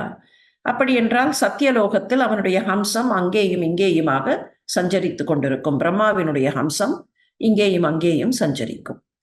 அந்த ஹம்சம் தன்னுடைய பெண் ஹம்சத்தோடு தனிப்பெடையோடும் தன்னுடைய பெண்ணோடும் தன்னுடைய நாயகியாக இருக்கிற தன்னுடைய மனைவியோடும், ஓதிமம் என்பது அன்னப்பறவை, அந்த அன்னம் அவன் ஊர் ஓதிமம், பிரம்மாவினுடைய அந்த ஊரை சேர்ந்த சத்தியலோகத்தைச் சேர்ந்த ஓதிமம் தனிப்பெடையோடும் இங்கே வந்து தங்கி இந்த கிளைகளில் ஓய்வெடுத்துக் கொள்ளும். ஓதிமம் தனிப்பெடையோடும் புடை இருந்து உறைவ. எப்படி இருக்கிறது பாருங்கள். see the continuity. பிரம்மா சத்தியலோகத்திலேருந்து இந்த மரங்களை பார்த்தபோது மரத்தின் உச்சியை பார்க்க முடியல. அங்கேருந்து பார்த்தா அவருக்கு தெரிவது மரத்துல பாதி எங்கேயோ. அதனாலதான் மலைச்சாரல் போல தெரிகிறது. ஆனா இந்த அன்னங்கள் என்ன செய்கின்றன? சத்தியலோகத்திலேருந்து புறப்பட்டு பறந்து வர முடியுமா இல்லையா? அன்னம் ஒசரக்க பறக்க முடியும். பிரம்மாவே அன்னமாகி உயர பறந்தாரா இல்லையா? அப்போ கொஞ்சம் உயர்வாக பறக்க முடியும். அப்படி உயர்வாக பறந்து அந்த அன்னப்பறவைகள், 2 அன்னப்பறவைகள், ஆண் அன்னமும் பெண் அன்னமுமாக அந்த இரண்டும் சேர்ந்து மெல்ல பறந்து வந்து அந்த கிளைகளில் உட்கார்ந்து கொள்கின்றன. கிளைகள் என்பவை கீழே இருந்தே அப்படி மேலே போயிருக்கலாம். உச்சி மாத்திரம் கிளை இல்லை, உச்சியில இலை மாத்திரம்தான். இங்கே இருந்து கிளைகள். சத்தியலோகத்தை சேர்ந்த அன்னப்பறவைகள் இந்த கிளைகளில் வந்து தங்கி தங்களுக்குள் உரையாடிக் கொள்கின்றன, தாங்கள் ஓய்வெடுக்கின்றன. ஆதி அண்டம் முன்பு அளித்தவன் உலகில் அவன் ஊர் ஓதிமம் தனிப்பெடையொடும் புடை இருந்து உறைவ. அங்கே தங்கி வாழுகின்றன. நாற்றம் மல்கு போது அடை கனி காய் முதல் நானா வீற்று மண் தலத்து யாவையும் வீழ்கில யாண்டும் காற்று அலம்பினும் கலி நெடு வானிடை கலந்த ஆற்றின் வீழ்ந்து போய் அலைகடல் பாய் தரும் இயல்ப. அது இயல்ப என்று இருக்க வேண்டும். அது ஒற்று அல்ல, பகரம் அங்கே வர வேண்டும். ஆற்றின் வீழ்ந்து போய் அலைகடல் பாய் தரும் இயல்ப. நாற்றம் மல்கு போது, போதுன்னா மலர்கள், இல்லைன்னா மலரக்கூடிய நிலையில் இருக்கிற மொட்டுக்கள். அடை அப்படின்னா இலைகள்னு அர்த்தம். மரத்துக்கு அடையாக, அடைசலாக, நெருக்கமாக இருப்பவை இலைகள். எனவே அடை என்பது இலை. கனி காய் இவையெல்லாம் அந்த மரங்களில், எங்கே? அந்த சால மரங்களில் பூத்திருக்கக்கூடிய மலர்கள், அவற்றினுடைய காய் கனி இதெல்லாம் அப்படி காற்று அடிக்கிறது. காற்று அடித்த உடனே அந்த இலை சருகு மலர்கள்லாம் கீழே விழுமா இல்லையா? இப்ப நம்ம வீடுகள்ல இல்ல நாம இருக்கக்கூடிய இடங்கள்ல இருக்கிற தோட்டத்து மரங்கள்ல இந்த மாதிரி காற்றடித்தா என்ன ஆகும்? எல்லாம் வந்து கீழே விழும், மண்ல விழும். ஆனா இந்த சால மரங்களின் போது அடை கனி காய் இதெல்லாம் மண்ணுல விழல. மண் தளத்து யாவையும் வீழ்கில, மண்ணுல விழல. எங்க எவ்வளவு பெரிய காற்று அடித்தாலும் சரி, சூறாவளியே அடித்தாலும் இல்லை, புது புது பெயர்களிலே புது புது சூறாவளி காற்றுகள் வந்தாலும் யாண்டும் காற்று அலம்பினும், அலம்புதல்னா அசைத்தல்னு அர்த்தம். கையை அலம்பும்பார்கள். கை விரல்களை அசைத்து அசைத்து கழுவுவதுதான் அலம்புதல். யாண்டும் காற்று அலம்புதல், யாண்டும் காற்று அலம்பினும். இதத்தான் ரொம்ப ஆர்ப்பாட்டமாக தன்னை பற்றி தலையை அப்படி ஆட்டி, ஆர்ப்பாட்டம்னு சொல்லும் போதே கைய கால வீசி பேசுவது தானே, அதுக்குதான் அலப்பறையும்பார்கள். ரொம்ப அலம்பாதே அப்படிம்பார்கள். ரொம்ப அப்படி கையை காலை வீசினா யார் தெரியுமா அப்படின்னு அந்த அடக்கம் இல்லாமல் செய்யக்கூடிய அசைவுக்குத்தான் அலம்புதல். யாண்டும் காற்று அலம்பினும். அப்படி காற்று வேகமா வீசினா கூட அங்க இருக்கிறதெல்லாம் கீழே விழாது. ஏன்னா அவ்வளோ உயரத்துல இருக்கு. அங்கே இருந்தது வீசினா எங்க போகுமா? கலிநெடு வானிடை கலந்த ஆற்றின் வீழ்ந்து போய் அலைகடல் பாய்தரும் இயல்ப. வானிடை கலந்தாறு ஆகாச கங்கை இருக்கா இல்லையா? அந்த ஆகாச கங்கைக்கு போய் அங்கேருந்து நேர கடலுக்கு போயிடுமே தவிர கீழே வந்து விழாது. கலிநெடு வானிடை கலந்த ஆற்றின் வீழ்ந்து போய் அலைகடல் பாய் தரும் இயல்ப. அடியினால் உலகு அளந்தவன் அண்டத்துக்கு அப்பால் முடியின் மேல் சென்ற முடியன ஆதலின் முடியா நெடிய மால் எனும் நிலையன் நீரிடை கிடந்த படியின் மேல் நின்ற மேருமால் வரையினும் பரிய. அடியினால் உலகு அளந்தவன், உலகத்தை தன்னுடைய திருவடிகளால் அளந்த திருமால். அந்த திருமாலின் திருமுடி எங்க இருந்தது? திருவிக்கிரமனாக வாமனனாக வந்து திருவிக்கிரமனாக அப்படி உலகத்தை அளந்த போது மண்ணை அளந்து விண்ணை அளந்தாரே, அப்படி அந்த தாவிய திருவடி அப்படி அளந்த போது அவருடைய உயர உயர உயர உயர உயர வளர்ந்து கொண்டே போன அந்த உத்தமனுடைய திருமுடி எங்க இருந்தது? இந்த அண்ட பகிரண்டங்களை தாண்டி இருந்தது இல்லையா? அடியினால் உலகு அளந்தவன் அண்டத்துக்கு அப்பால் முடியின் மேல் சென்ற முடியன. இந்த மரங்களின் உச்சியும் அப்படி அண்ட பகிரண்டத்திற்கு அப்பால் செல்லக்கூடிய உயரத்தை கொண்டவை. முடியின் மேல் சென்ற முடியன ஆதலின் முடியா நெடுமால் எனும் நிலையன். அந்த தன்மை இருக்கிறதுனால பெரிய திருமாலின் தோற்றத்தை இவை உடையன. நிலையன என்று படிக்க வேண்டும். பாடாந்திரம் நிலையன் என்றும் உண்டு, நிலையன என்றும் உண்டு. நிலையன என்று படித்தால் நன்றாக இருக்கும். முடியா நெடிய மால் எனும் நிலையன. முடியின் மேல் சென்ற முடியன, அவனுடைய திருமுடியை தாண்டி செல்லக்கூடிய அப்பால், இந்த அண்டத்துக்கு அப்பால் இருக்கக்கூடிய அளவிற்கு தங்களுடைய திருமுடிகள், மரங்களுக்கு திருமுடிகள், அவற்றினுடைய உச்சி, அந்த முடியை கொண்டவை. அப்படி அந்த உயர்ந்த திருமுடிகளை கொண்டதனால் முடியா நெடுமால். இவ்வளவுதான் எல்லை என்று சொல்ல முடியாத, அழிவில்லாத, வடிவம் முடியாத, அந்த முடியாங்கிறது ஒரு அழகான சொல்லங்க. நெடுமால்னு சொல்லிடலாம். அவர் சொல்ல வருவது மேலோட்டமாக பார்த்தால் கவி சக்கரவர்த்தி சொல்வது திருமாலுடைய தோற்றம் போல நெடியமால் எனும் நிலையன. இந்த மரங்களையே நெடியமால்னு சொல்லலாம். ஆனால் மரங்களை நெடியமால் என்று சொல்லலாம்னு நெடியமால் எதிரில் நிற்கும் போதே வர்ணிக்கிறார்.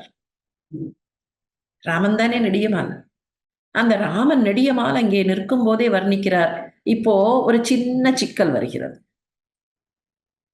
கொஞ்சம் குதர்க்கமாக ஒரு கேள்வி கேட்டால், இந்த மரங்களை காட்டிலும் ராமனுக்கு நிகராக சொல்லலாமா, திருமாலுக்கு நிகராக சொல்லலாமா? என்ன இருந்தாலும் திருமாலை விட இந்த மரங்கள். இப்ப எப்படி அந்த வேரியேஷனை காட்டுறது? இந்த மரங்கள் உயர்ந்தவை, திருமாலுக்கு நிகராக உயர்ந்தவை, இருந்தாலும் இதை விட, இவற்றை விட திருமால் ஒரு படி மேலதான். எப்படி சொல்றது? அதற்கு ஒரு வார்த்தை போட்டார், முடியா நெடியமால். அழிவில்லாத, முடியாங்கிறதுக்கு அழிவில்லாதன்னு சொல்லலாம். இப்ப நீங்க உயரம் அளந்து கொண்டே போனால் ஏதோ ஒரு இடத்துல அந்த உயரம் முடிந்து விடும். ஆனால் முடியா அப்படின்னா எல்லையற்ற. நம்மாழ்வார் சொல்லுவார் இல்லையா, உயர்வர உயர்நலம், உயர்வு அற உயர்நலம், இதுக்கு மேல ஒசரம்னு சொல்ல முடியாது. அப்ப அந்த முடியாங்கிற அந்த வார்த்தையை போட்ட உடனே இந்த மரங்கள் முடியும், ஆனால் முடியா நெடுமால். அந்த ஒரு சின்ன வார்த்தையில எவ்வளவு பெரிய விஷயத்தை எவ்வளவு நுட்பமாக நுணுக்கமாக கவி சக்கரவர்த்தி சொல்கிறார். முடியா நெடியமால் எனும் நிலையன. பார்த்தா நெடியமால் மாதிரி இருக்கு, ஆனா ஒண்ணு, நெடியமால் முடியவே மாட்டார். He can still keep going. வளர்ந்தார் வளர்ந்தார் வளர்ந்தார், திருவிக்கிரமனாக வளர்ந்தார் வளர்ந்தார் வளர்ந்தார், வளர்ந்து கொண்டே வளர்ந்து கொண்டேன்னு தான் சொல்ல முடியுமே தவிர வளர்ந்து கொண்டே இருந்தார்னு முடிக்கவே முடியாது இல்லையா? அதுதான் முடியா நெடியமால். அண்டத்துக்கு அப்பால் முடியின் மேல் சென்ற முடியன ஆதலின் முடியா நெடியமால் எனும் நிலையன நீரிடை கிடந்த படியின் மேல் நின்ற மேருமால் வரையினும் பரிய. மேருமலை இருக்கே, அந்த மேருமலையைத்தான் பழசுன்னு சொல்லுவோம். ஆனா இந்த 7 மரங்கள் மேருமலையை காட்டிலும் பழமையானவை, பருமையானவை. நீரிடை கிடந்த படியின் மேல், நீருங்கிறது என்ன? கடல். கடலுக்கு நடுவில் கிடக்கக்கூடிய பூமி. படிங்கிறது இந்த பூமி, இந்த நிலம். நீருக்கு நடுவில் இருக்கிற நிலம். அந்த நிலத்தில் நிற்கிற மேருமால், மேரு வரை இருக்கே மேருமலை, அந்த மேருமலையை காட்டிலும் பழையன. இந்த பரியங்கிற வார்த்தைக்கு 2 அர்த்தம் உண்டு. பழையன்னு ஒரு அர்த்தம் உண்டு, பருமைன்னு ஒரு அர்த்தம் உண்டு. பருமை அப்படின்னு சொல்ல the thickness or the material consolidation. பஞ்சபூதம் அப்படின்னு சொல்றோம். அந்த பஞ்சபூதங்களே மேட்டர் இல்லையா? That is why material. Anything concerned with matter, அதுதான் பூதம். பூதம்ங்கிற வார்த்தைக்கு என்ன அர்த்தம்? Anything concerned with matter. Abstract இல்லை, மேட்டர் இருக்கணும். காற்றுங்கிறதும் மேட்டர் தான், நமக்கு கண்ணுக்கு புலப்படலையே தவிர இட் இஸ் மேட்டர். அதனால தான் இந்த பாடி, தேகம் என்பது பஞ்சபூதங்களின் சேர்க்கையினால் ஆனது. அப்போ இது this is made up of matter, this is made up of substance. பஞ்சபூதங்கள் என்கிற போது 5 எலிமெண்ட்ஸ்ங்கிறோம். இந்த 5 எலிமெண்ட்ஸ் பருமை கொண்டவை. இவை பருமை கொண்டவை. They are made up of matter. அந்த மேட்டருங்கிறதுக்கு பூதம், பௌத்திகம் வார்கள். பிசிக்ஸுக்கு பௌத்திகம். Anything related to matter becomes physical and பௌத்திக். அதுதான் அந்த பிசிக்கலாக இருக்கக்கூடிய, பிசிக்கலா இருக்கு. நீர் என்பது பிசிக்கலாக இருக்கு, நிலம் என்பது பிசிக்கலாக இருக்கு. அப்ப மேருமலை, இந்த மேருமலை நிலம் அந்த நிலத்துல மலை இருக்குன்னா இட் இஸ் பிசிக்கல். அந்த பிசிக்கலா இருக்கிறதுக்கு பழசுன்னு சொல்லலாம். ஏன்னா ஒண்ணு இப்ப சொல்றோம், இது இது இது இந்த வீடு எவ்வளவு தெரியுமா பழசு? எங்க தாத்தாக்கு கட்டினது, எங்க தாத்தாவோட அப்பா கட்டினது. இந்த நிலம் அதுக்கு முன்னால. இப்ப நிலத்துக்கு பழசு பழசுன்னு சொல்லிண்டே போகலாம். There will be some kind of period, இவ்வளவு பீரியட் இருந்திருக்கு, இவ்வளவு காலமாக இருந்திருக்கு அப்படின்னு சொல்லலாம். அந்த பழமை கொண்டவை, பருமை கொண்டவை. They are also material.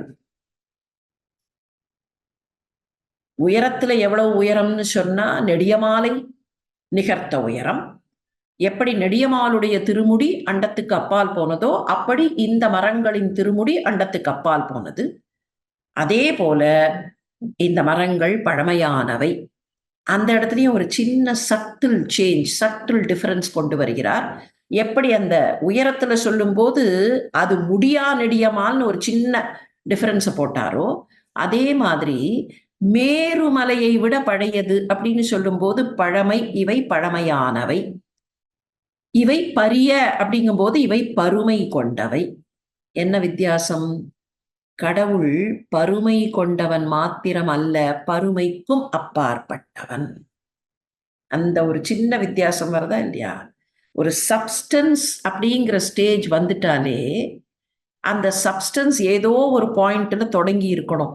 ஆனா அந்த தொடக்கத்திற்கு அப்பாற்பட்டவன். இவனுக்கு தொடக்கம்னு ஒரு பாயிண்ட சொல்ல முடியாது.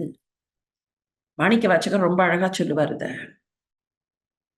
கடவுளை வர்ணிக்கும் போது, முன்னை பழம்பொருட்கும் முன்னை பழம்பொருளே, பின்னை புதுமைக்கும் பெயர்த்தும் அப்பெற்றியனே. முன்னை பழம்பொருட்கும் முன்னை பழம்பொருளே. எங்க வீட்டுல இருக்கிறதுலயே இதுதான் பழசு இல்லைங்க, எங்க ஊர்ல இருக்கிறதுலயே இதுதாங்க பழசு. முன்னை பழம் பொருளுக்கும் முன்னை பழம் பொருளே. The oldest of everything. இந்த உலகத்துல பழசு எது பழசு? இந்த ஊர் பழசு, இந்த ஊர்ல இருக்கிற மலை பழசு இல்லைங்க. இதெல்லாம் விட பழசு யார் தெரியுமா? சுவாமி தான் பழையவர். சரி, அப்ப இதே ட்ரெண்ட்ல சொன்னா என்ன சொல்லி இருக்கணும்? முன்னை பழம்பொருட்கும் முன்னை பழம்பொருளே, பின்னை புதுப்பொருட்கும் பின்னை புதுப்பொருளேன்னு சொல்லி இருக்கணுமா இல்லையா? மாணிக்க வாசகர் வார்த்தையை மாத்திட்டார். பின்னை புதுமைக்கும் பெயர்த்தும் அப்பெற்றியனே. ஒன்று பொருளாக உருவாகிறதுன்னு வச்சுப்போம். இப்போ ஒரு டேபிள் இருக்கு, அந்த டேபிள் செய்யப்படுகிறது. இதுதாங்க எங்க வீட்லயே இருக்கிறதுலயே பழசு. ஏன்னா எங்க தாத்தாவோட அப்பாவோட ஃப்ரெண்டு பிரசன்ட் பண்ணது. இது பழசு. இது எங்க தாத்தா வாங்கினது. ஆனா இது எங்க தாத்தாவோட அப்பா ஃப்ரெண்டு பிரசன்ட் பண்ணது. அப்ப இதுதான் பழசு. ஒரு பொருள்னு வரும்போது பழசு சொல்லலாம். இப்ப இந்த பொருள் செய்யப்பட வேண்டும் என்றால் இது பொருளாக உருவாவதற்கு முன்னர் இதை பற்றி சிந்தனை யாருக்கோ வந்திருக்கணும். இப்படி 4 கால் வைக்கலாம், இப்படி ஒரு பிளேட் போடலாம், திங்க் பண்ணி அதை எப்படி பண்ணலாம், இந்த பக்கம் டிராயர் வைக்கலாம், இந்த பக்கம் டிராயர் வேண்டாம். ஸோ ஏதோ ஒன்று மென்டலா ஒரு இமேஜ் வந்து அதுக்கப்புறம் தான் இது பொருளாக உருவாக்கி இருக்கும். அந்த மென்டல் இமேஜ்லேருந்து இந்த பொருள் உருவாவதற்கு 1 மாசம் ஆகி இருக்கலாம், 10 நாள் ஆகி இருக்கலாம், 1 நாள் கூட இருக்கலாம். But there is definitely a lag between that mental image and the making of that particular object. There is definitely a lag period. ஆனா இந்த மென்டல் இமேஜ் இப்போ ஒருத்தருக்கு வருகிறதுன்னு வச்சுப்போம். வேற ஏதோ ஒரு பொருளை பத்தி, மேஜை இப்படி இருக்க வேண்டாம், இப்படி இருக்கலாம்னு நியூ ஜெனரேஷன் அப்படின்னு ஒரு next generation, gen next furniture அப்படின்னு ஒருத்தர் திங்க் பண்றாரு.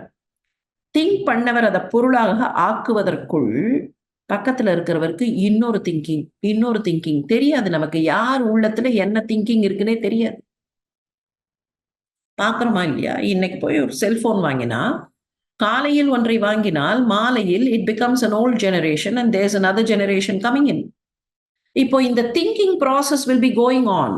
இதை விட இன்னும் ஃபாஸ்டரா இன்னொரு கற்பனையில இந்த ஜெனரேஷனுக்கு அடுத்த ஜெனரேஷனை நம்ம பக்கத்து வீட்டு பையனே மனசுக்குள்ள கற்பனை பண்ணியிருப்பான். அப்போ இந்த சிந்தனை புதுமைன்னு வரும்போது the object does not become new. வாங்கும்போது சொல்லலாம் this is a new table அப்படின்னு. பட் எது நியூ ஆர் எது நியூவர் ஆர் எது நியூவஸ்ட் அப்படின்னு தேடிக்கொண்டு போனால் நாட் தி ஆப்ஜெக்ட். ஆப்ஜெக்டுக்கு முன்னால இருக்கிற திங்கிங், அதுக்கும் முன்னால திங்கிங், அது எங்கேயோ ஒரு இடத்துல இருக்கலாம். அதனாலதான் மாணிக்க வாசகர் எப்படி போட்டார்னா, பின்னை புதுமைக்கும் பெயர்த்தும் அப்பெற்றியனே. இந்த புதுமைக்கும் புதுமையாக, இந்த புதுமை அந்த இடத்துல புது பொருள் இல்லை, அது புதுமை. புதுமை is abstract. It can be a thought process, it can be just a flash of thought, it can be a complete consolidation, it can be a mental image, it can be anything, but புதுமை. பழம்பொருள் இது புதுமை. எப்படி அங்க மாணிக்க வாசகர் ஒரு வேற்றுமையை காட்டினாரோ அதே ட்ரெண்ட்ல இந்த வேற்றுமையை கவி சக்கரவர்த்தி இங்க காட்டுகிறார். சொல்லிக்கொண்டே வந்தவர் அந்த அண்டத்திற்கு போகிற இல்லை, அண்டத்திற்கு அப்பால் போன திருவிக்கிரமனின் திருமுடியை போல இவையும் அண்டத்திற்கு அப்பால் போகிற திருமுடிகளை கொண்டவை. ஆனால் அவன் முடியா நெடியமால். முடியா நெடியமால் எனும் நிலையன. நெடியமால் எனும் நிலையனா அர்த்தம் வேற. முடியா நெடியமாலுங்கும் போது why that qualification of முடியா? அப்போ அதுதான் அந்த வேற்றுமை. சரி, நீரிடை கிடந்த படியின் மேல் நின்ற மேரு மால்வரையினும் பரிய. நீரிடை கிடந்த படியின் மேல் நின்ற மேரு மால்வரையினும் பரிய. இவை பருமை கொண்டவை. thin, solidified. solidifiedனு சொல்லும்போது இட்ஸ் pretty old. பஞ்சபூதங்கள் வரும்போதே ஆகாசம், காற்று, காற்றுக்கு அப்புறம் நெருப்பு, நெருப்புக்கு அப்புறம் நிலம், நிலத்திற்கு அப்புறம் நீர், நீருக்கு அப்புறம் நிலம் இல்லையா? நீங்க இந்த படிநிலையிலேயே பார்த்தா ஆகாசம் இஸ் ஃப்ரெஷ், அதுலேருந்து காற்று, அதுக்கப்புறம் நெருப்பு, அதுக்கப்புறம் நீர், நீருக்கு அப்புறம் நிலம், நிலம்னு வரும்போது it is solidification, it is consolidation. அந்த கன்சாலிடேஷன் வரும்போது எப்போ தனித்தனி பார்ட்டிகளா இருக்கிறது சேர்ந்து சேர்ந்து சேர்ந்து சேர்ந்து சேர்ந்து அப்படியே காம்பேக்டா கன்சாலிடேட் ஆகிறதுன்னு சொன்னா ரொம்ப பழசா இருக்கணும். புதுசா இருக்கிறது அப்படி சேர்ந்து சேர்ந்து கன்சாலிடேட் ஆக முடியாது. அப்போ இந்த மரங்களும் அவ்வளவு பழையவை.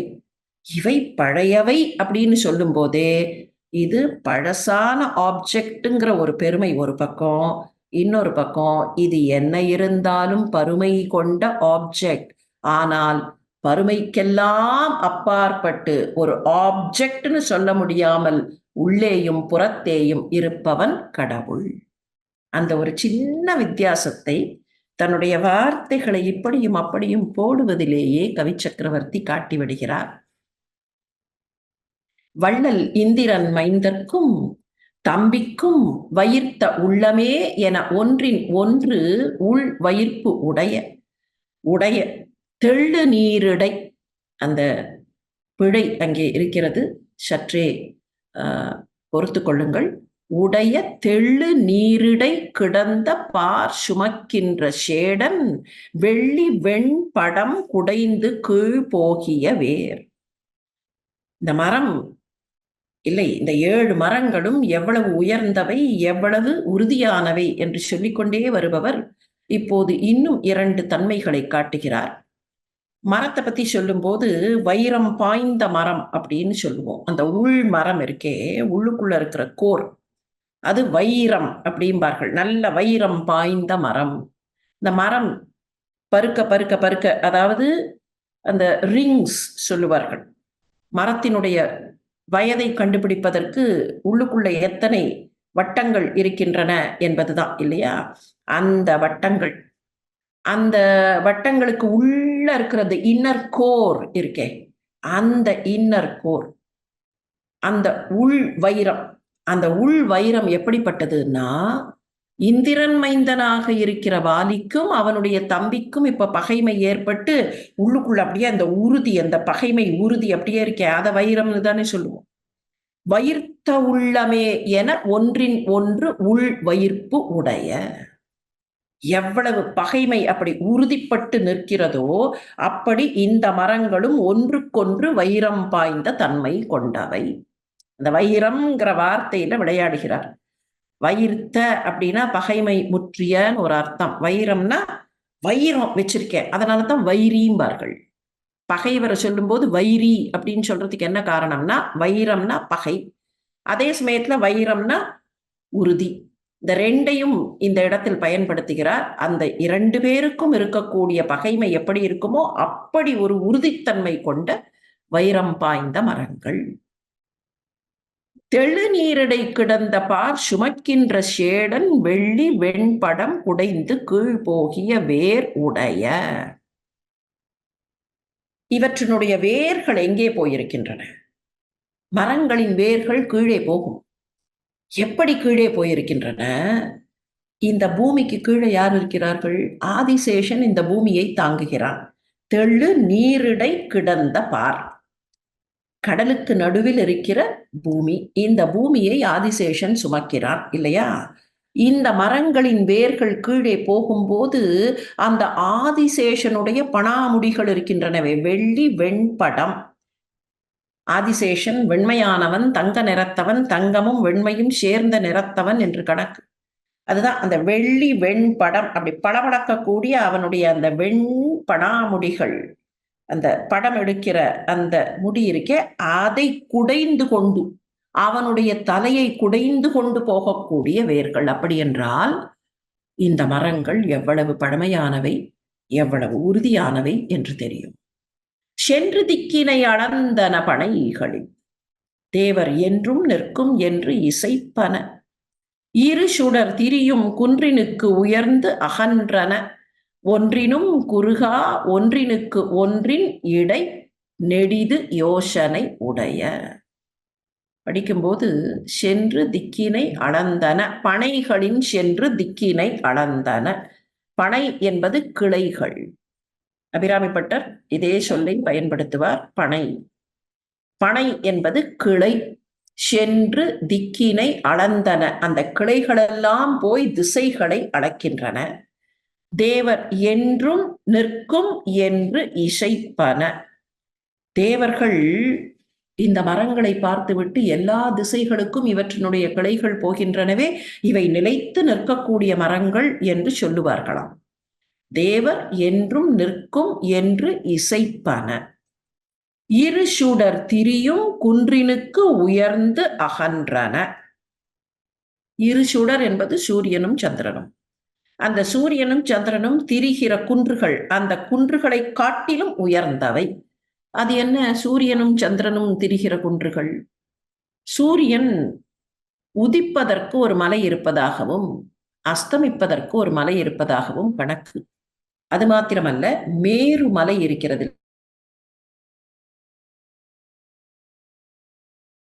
இலக்கிய பாரம்பரியம். அந்த முறையில மேருமலையை சூரியனும் சந்திரனும் சுற்றி வருகிறார்கள்னா, இரு சுடர் திரியும் குன்றினுக்கு உயர்ந்து அகன்றன. அந்த மேருமலையை காட்டிலும் இவை உயரமாகவும் அகலமாகவும் இருப்பவை. அதே மாதிரி சூரியனுக்கு 2 மலைகள் சொல்வதுண்டு, உதயகிரி, அஸ்தமனகிரி. அந்த குன்றுகள் மேருமலையை விட அவை குறைவானவை. ஆனால் மேருமலையை காட்டிலும் இந்த மரங்கள் உயர்ந்து அகன்றவை. ஒன்றினும் குறுகா, ஒன்றினுக்கு ஒன்றின், இவை வேறு எதனாலும் இவை குறைவுபடாதவை. ஒன்றினும் குறுகா, குறுகர் அல்ல குறுகா, ஒன்றினும் குறுகா. வேறு எதை வைத்தும் இவற்றினுடைய பெருமையை குறுக்கிவிட முடியாது. This will come down when something else goes up. No, nothing else can go up than these. ஒன்றினும் குறுகா, ஒன்றினுக்கு ஒன்று இடை நெடிது யோசனை உடைய. யோஜனை என்பதுதான் யோசனை என்று வருகிறது. நமக்கு தெரியும் யோஜனை என்பது ஒரு நீட்டல் அளவை. இன்றைய கணக்கில் 9.5 மைல் என்று சொல்லலாம் ஒரு யோஜனை என்பது. நெடிது யோஜனை உடைய, ஒண்ணுத்துக்கு ஒண்ணு பக்கத்துல எவ்வளவு டிஸ்டன்ஸ்னு பார்த்தா அதுவே நிறைய யோஜனைகள். அப்படின்னா அந்த 7 மரங்களும் would have spanned what distance என்று கற்பனை செய்து கொள்ளலாம். ஒண்ணு பக்கத்துல இல்ல. இந்த ஒண்ணும் பக்கத்துலன்னு சொன்னா இங்க துளைக்கிற அம்பு டக்குன்னு அங்க துளைக்கலாம். ஏன் அந்த டிஸ்டன்ஸை சொல்லுகிறார் கவி சக்கரவர்த்தி என்பதற்கான காரணம் பின்னாலதான் இருக்கு. ஒன்றினுக்கு ஒன்றின் இடை நெடிது யோசனை உடைய. இவை ஒன்றுக்கொன்று இடையிலே நிறைய யோஜனைகள் கொண்டவை. நெடிது யோசனை, ஒரு யோஜனை 9.5 மைல். நிறைய யோஜனைகள், குறு யோஜனை இல்ல, நெடிது யோஜனை உடைய. அப்படி இருக்கக்கூடிய அந்த மராமரங்கள் ஆய மாமரம் அனைத்தையும் நோக்கி நின்று, பக்கத்துல போய் நின்ற ராமன் அந்த மரங்கள் பக்கத்துல போய் நின்ற உடனேயே அந்த மரங்களை கவி சக்கரவர்த்தி 9 பாடல்களில் நமக்கு வர்ணித்தார். இப்போது அந்த மரங்களுக்கு பக்கத்தில் ராமன் நிற்கிறான். ஆய மாமரம் அனைத்தையும் நோக்கி நின்று அமலன் தூயவார் கணை துறப்பது ஓர் ஆதரம் தோன்ற. சேயவானமும் திசைகளும் செவிடு உற, தேவர்க்கு எய்வு இல்லாதது ஓர் பயம் வர, சிலையின் நான் எறிந்தான். அந்த மரங்களுக்கு பக்கத்தில் போய் நின்ற ராமன், அந்த ஆய மா மரம் என்பதில் உயர்ந்த மரங்கள், பருத்த மரங்கள், நீண்ட மரங்கள், அகன்ற மரங்கள், ஆழமான வேர்கள் சென்ற மரங்கள், விரிந்த கிளைகளை கொண்ட மரங்கள், சிறந்த மலர்களை கொண்ட மரங்கள், பெரிய மரங்கள், எல்லா அட்ஜெக்டிவும் போய் உட்கார்கின்றன. அப்படிப்பட்ட அந்த மரங்களை அனைத்தையும் நோக்கி நின்று அப்படி ஒரு பார்வை பார்த்து அமலனாக, களங்கமில்லாதவனாக இருக்கிற ராமன் என்ன செய்கிறான்? தூயவார்கனை துறப்பது ஓர் ஆதரம் தோன்ற. ரொம்ப எட்டத்துல இருக்கிறார்களே. சேயவானம், சேயனா டிஸ்டன்ஸ், டிஸ்டன்ட் அப்படின்னு அர்த்தம். சேய்மை என்றால் தொலைவு. எங்கேயோ இருக்கிற அந்த வானலோகத்தவர்கள், திசைகளில் இருக்கக்கூடியவர்கள், 8 திசைகளின் எல்லைகளில் இருக்கக்கூடியவர்கள், அவர்களுடைய காதுகள் செவிடு ஆகும்படி சேயவானமும் திசைகளும் செவிடு உற. அந்த நான் சத்தத்துல எல்லாருக்கும் காது போய்விட்டது. அந்த அளவுக்கு ஒரு நான் சத்தம். தேவர்க்கு எய்வு இல்லாதது ஓர் பயம் வர. தேவர்களுக்கு இப்படி ஒரு பயம் வந்து பழக்கமே இல்லை. இப்படி ஒரு பயத்தை அவர்கள் பார்த்ததே இல்லை. இன்றைக்கு அவர்களுக்கு வருகிற பயம், they have never seen, I have never seen such a thing, I have never experienced such a thing என்று சொல்கிறோமே, தேவர்கள் அப்படி சொல்லும்படியாக ஒரு பயம் வர. தூயவார் கணை துறப்பது ஓர் ஆதரம் தோன்ற. அவன் என்ன செய்தான்? தன்னுடைய தூய்மையான அந்த அம்பை, அந்த நீண்ட அம்பை செலுத்துவதற்கு அவனுக்கு ஒரு உள்ளத்தில் விருப்பம் தோன்றியது. ஆதரம் என்பது விருப்பம். அவனுக்கு விருப்பம் தோன்றியது. நல்ல தூய்மையான அந்த அம்பை செலுத்துகிற விருப்பம் உண்டாக, அந்த மரங்களை பார்த்தவுடன் இவற்றின் மீது அம்பு எய்ய வேண்டும் என்கிற விருப்பம் அவனுடைய உள்ளத்தில் தோன்ற, தூய வார்கணை துறப்பது ஓர் ஆதரம் தோன்ற நான் ஏற்றினான். அப்படி நான் ஏற்றி அந்த அம்பை செலுத்திய போது வானங்களும் திசைகளும் செவிடுவுற்றன, தேவர்களுக்கு அச்சம் தோன்றியது. ஒக்க நின்றது எவ்வுலகமும் அங்கு ஆங்கே ஓசை. பக்கம் நின்றவர்க்கு உற்றது பகர்வது எப்படியோ. ஒக்க நின்றது எவ்வுலகமும் அங்கு அங்கே ஓசை. எல்லா இடங்களிலேயும் அந்த ஓசை போய் பரவியது. எல்லா உலகத்திற்கும், எட்டத்தில் இருக்கிற உலகங்களுக்கெல்லாம் அந்த ஓசை பரவியதுன்னா பக்கத்துல நின்றவர்க்கு அந்த ஓசை எப்படி இருக்கும்னு சொல்ல முடியுமா? பக்கம் நின்றவர்க்கு பகர்வது எப்படியோ. பக்கத்துல இருந்தவர்களுக்கு எப்படி இருந்ததுன்னு யாராவது வார்த்தையால சொல்ல முடியுமான்னு கவிச்சக்கரவர்த்தி தன் பங்குக்கு அந்த வினாவை, வியப்பை எழுப்புகிறார். திக்கயங்களும் மயங்கின் திசைகளும் திகைத்த புக்கு, திக்கயங்களும் மயங்கின. திக்கயங்களும் மயங்கின. இந்த தமிழ் எழுத்துக்கள் சில நேரங்களில் கணினியில் வரும்போது ஆட்டோ கரெக்ட் என்று சொல்லிக்கிறோமே, அவை sometimes do an auto correct. அதுல அந்த கடைசியில் வரக்கூடிய ரன்னகர நகரத்தை சேர்ந்த எழுத்துக்கள் வரும்போது தன்னாலேயே அந்த வல்லொற்றுகள் வந்து விடுகின்றன. அப்படித்தான் வந்திருக்கின்றன இங்கேயும். திக்கயங்களும் மயங்கின, அஷ்டதிக்கஜங்கள் மயங்கி போயின. அந்த சத்தத்தை கேட்டு அவை மயக்கம் அடைந்தன. திசைகளும் திகைத்த புக்கு, அப்படியே திசைகள்லாம் திகைப்படைந்தன. அஷ்டதிக்கஜங்கள் மாத்திரமல்ல, அந்த திசைகள் கூட அப்படியே திசைகளே தயங்கி போயின. அயன்பதி சலிப்புற ஒலித்தது அப்பொருவில். ரொம்ப தள்ளி இருக்கக்கூடிய பிரம்மலோகத்தை சேர்ந்த பிரம்மலோகத்தவர்களுக்கு கூட அந்த அந்த ஓசை ஓர் அச்சத்தை எழுப்பியது. அயன்பதி, பிரம்மான்னு நேர சொல்லல, அயன்பதின்னு சொல்லும் போது பிரம்மலோகம், அயனுடைய ஊராக இருக்கிற பிரம்மலோகத்தில் கூட ஒரு அச்சத்தை ஏற்படுத்தும்படியாக, அதிர்ச்சியை ஏற்படுத்தும்படியாக அந்த வில் ஒலித்தது. அந்த வில்லின் நாண் ஒலித்தது. அறிந்தமன் சிலை நாண் நெடிது ஆர்த்தலும் அமரர் இரிந்து நீங்கினர். கற்பத்தின் இறுதி என்று அயிர்த்தார். பரிந்த தம்பியே பாங்கு நின்றான். மற்றை பல்லோர் புரிந்த தன்மையை உரை செய்யின் பழி அவர் போனாரும். அறிந்தமன், அறிந்தமன் என்பது திருமாலுக்கு ஒரு பெயர். பாவங்களை போக்குபவன் அர்த்தம். அரி என்பது பாவம், அறிந்தமன் அந்த பாவங்களை தமம் செய்யக்கூடியவன் அறிந்தமன். அறிந்தவன் சிலை நான் நெடிது ஆர்த்தலும், ராமனுடைய அந்த சிலை, ராமனுடைய அந்த வில் நான் ஒலி கேட்டவுடன் அமரர் இரிந்து நீங்கினர். தேவர்களெல்லாம் கொஞ்சம் அச்சப்பட்டனர், சந்தேகப்பட்டனர், நிலைகட்டு ஓடினார்கள். இரிந்து நீங்கினர்னா அங்கேருந்து எழுந்து திரிந்து அங்கே இங்கேயும் ஓடினார்கள். திசை தெரியாமல் தடுமாறி ஓடினார்கள். ஏன் அப்படி ஓடினார்கள்? கற்பத்தின் இறுதி, கற்பகாலம்னு சொல்றோமே, பிரம்ம கல்பம்னு சொல்றோமே, அந்த கல்பகாலத்தினுடைய இறுதி வந்து விட்டதா, ஊழிப்பிரளயம் வந்து விட்டதா என்று அவர்கள் துன்பப்பட்டு அந்த தடுமாற்றத்துல, ஐயோ இங்கேருந்து போகலாம், இங்கேருந்து போகலாம், எங்க போறது, ஊழிப்பிரளயத்துல எங்கேயும் போக முடியாது, இருந்தாலும் ஒரு பயம் வருமா இல்லையா, அந்த பயத்தில் அவர்கள் ஓடினார்கள். பரிந்த தம்பியே பாங்கு நின்றான். ராமன் மீது பேரன்பு கொண்டவன். மராமரங்கள் பெயர்ந்தாலும் இலக்குவன் பெயரமாட்டான். மராமரங்களே பெயர்ந்தாலும் இலக்குவன் பெயரமாட்டான் இல்லையா? அந்த தம்பி பக்கத்தில் நின்றான். பரிந்த தம்பியே பங்கு நின்றான்.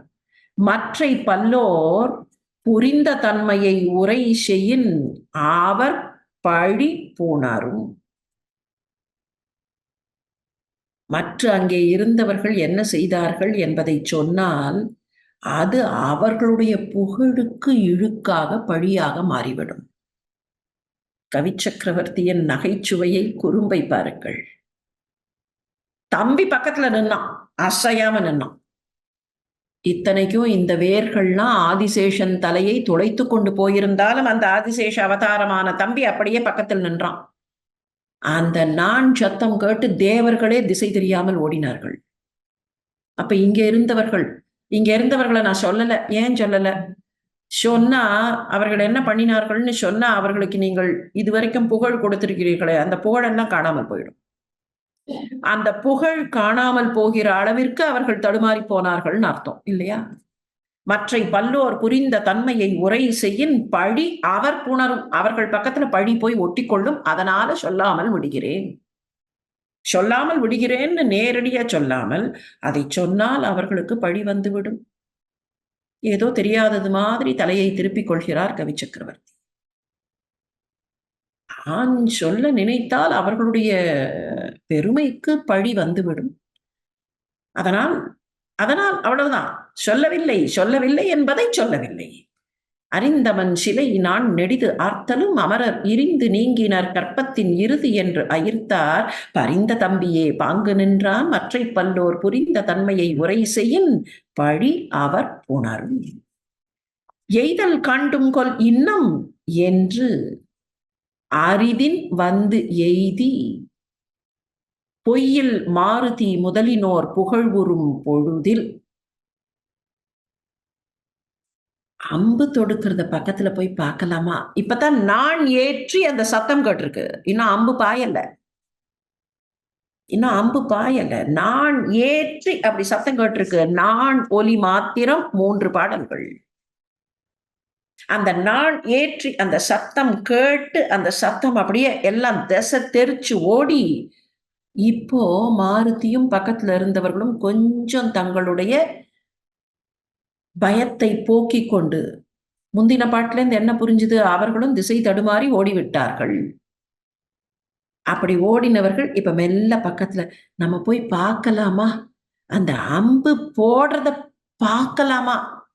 எய்தல் காண்டும் கொல் இன்னம், அம்பு போடுறத போய் பார்க்கலாமா என்று அரிதின் வந்து எய்தி மனத்தை தேற்றிக்கொண்டு அப்படி பக்கத்துல வந்து நிற்கிறார்கள். பொய்யில் மாருதி முதலினோர் புகழ்வுறும் பொழுதில்.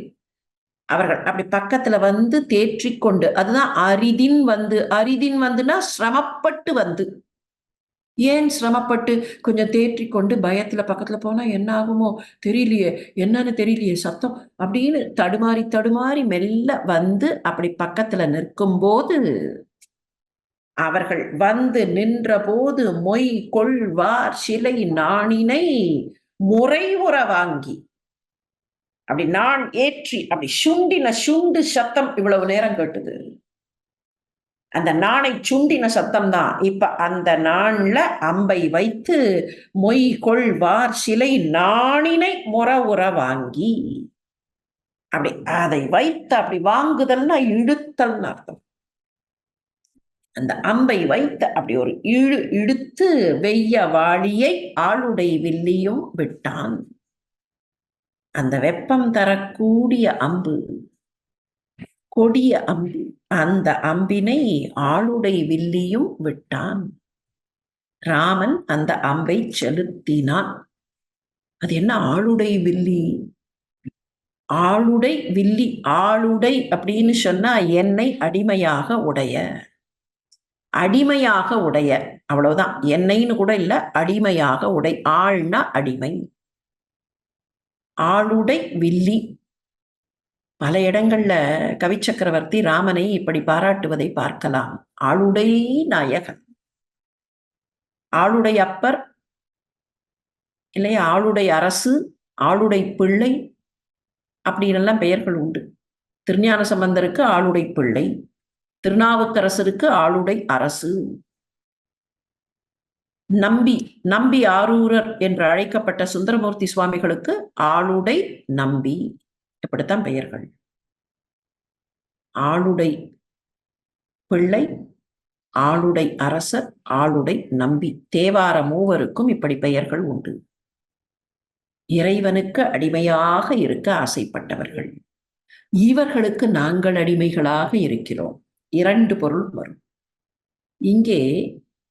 என்னை ஆளுடை வரதன், என்னை ஆளுடை ஐயன், என்னை ஆளுகிற ஐயன்.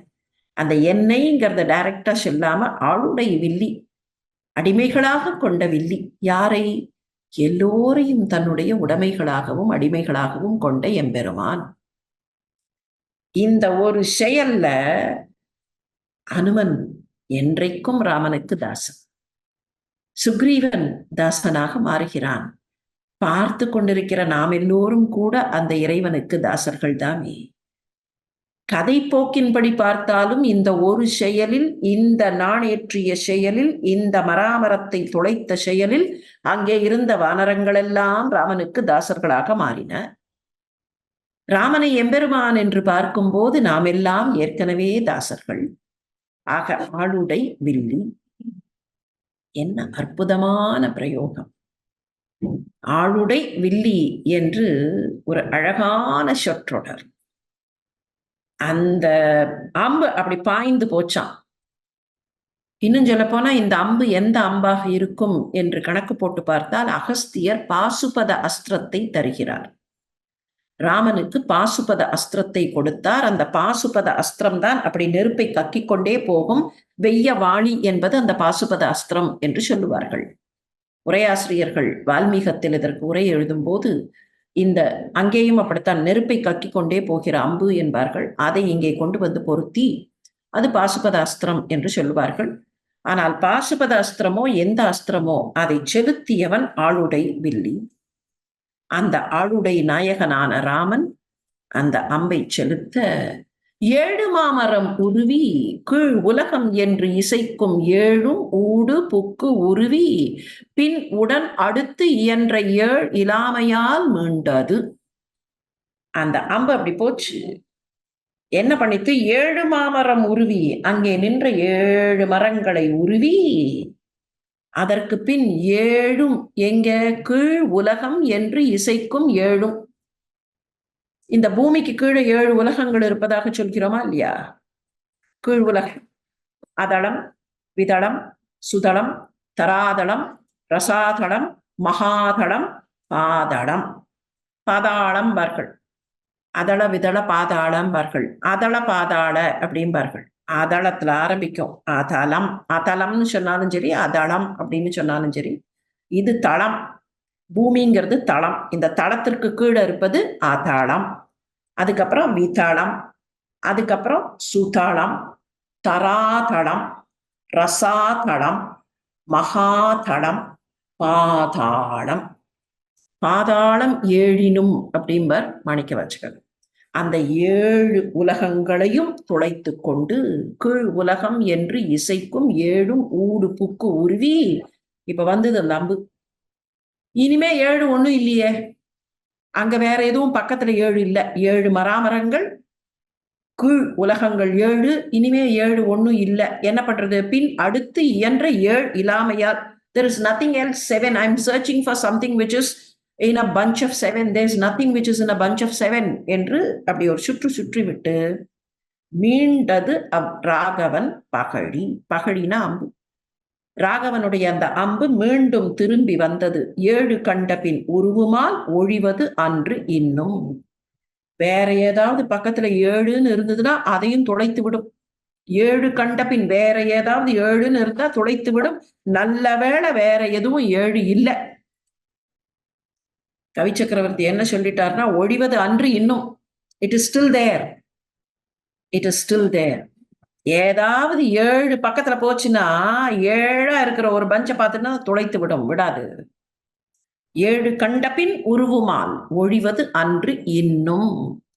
இன்னும் அது விடாது, கண்டிப்பாக துளைத்து விடும். அதனால பக்கத்துல 7ஆ இருக்கிற எதுவும் போக வேண்டாம்னு அர்த்தம். 7 இல்லாமையால் மீண்டது ராகவன் பகழி. திரும்பி வந்து ராமனுடைய அம்பராத்தூணிக்குள் அது விழுந்தது. இந்த இடத்தில் மிகவும் நுட்பமான இன்னொரு செய்தி வருகிறது. என்ன?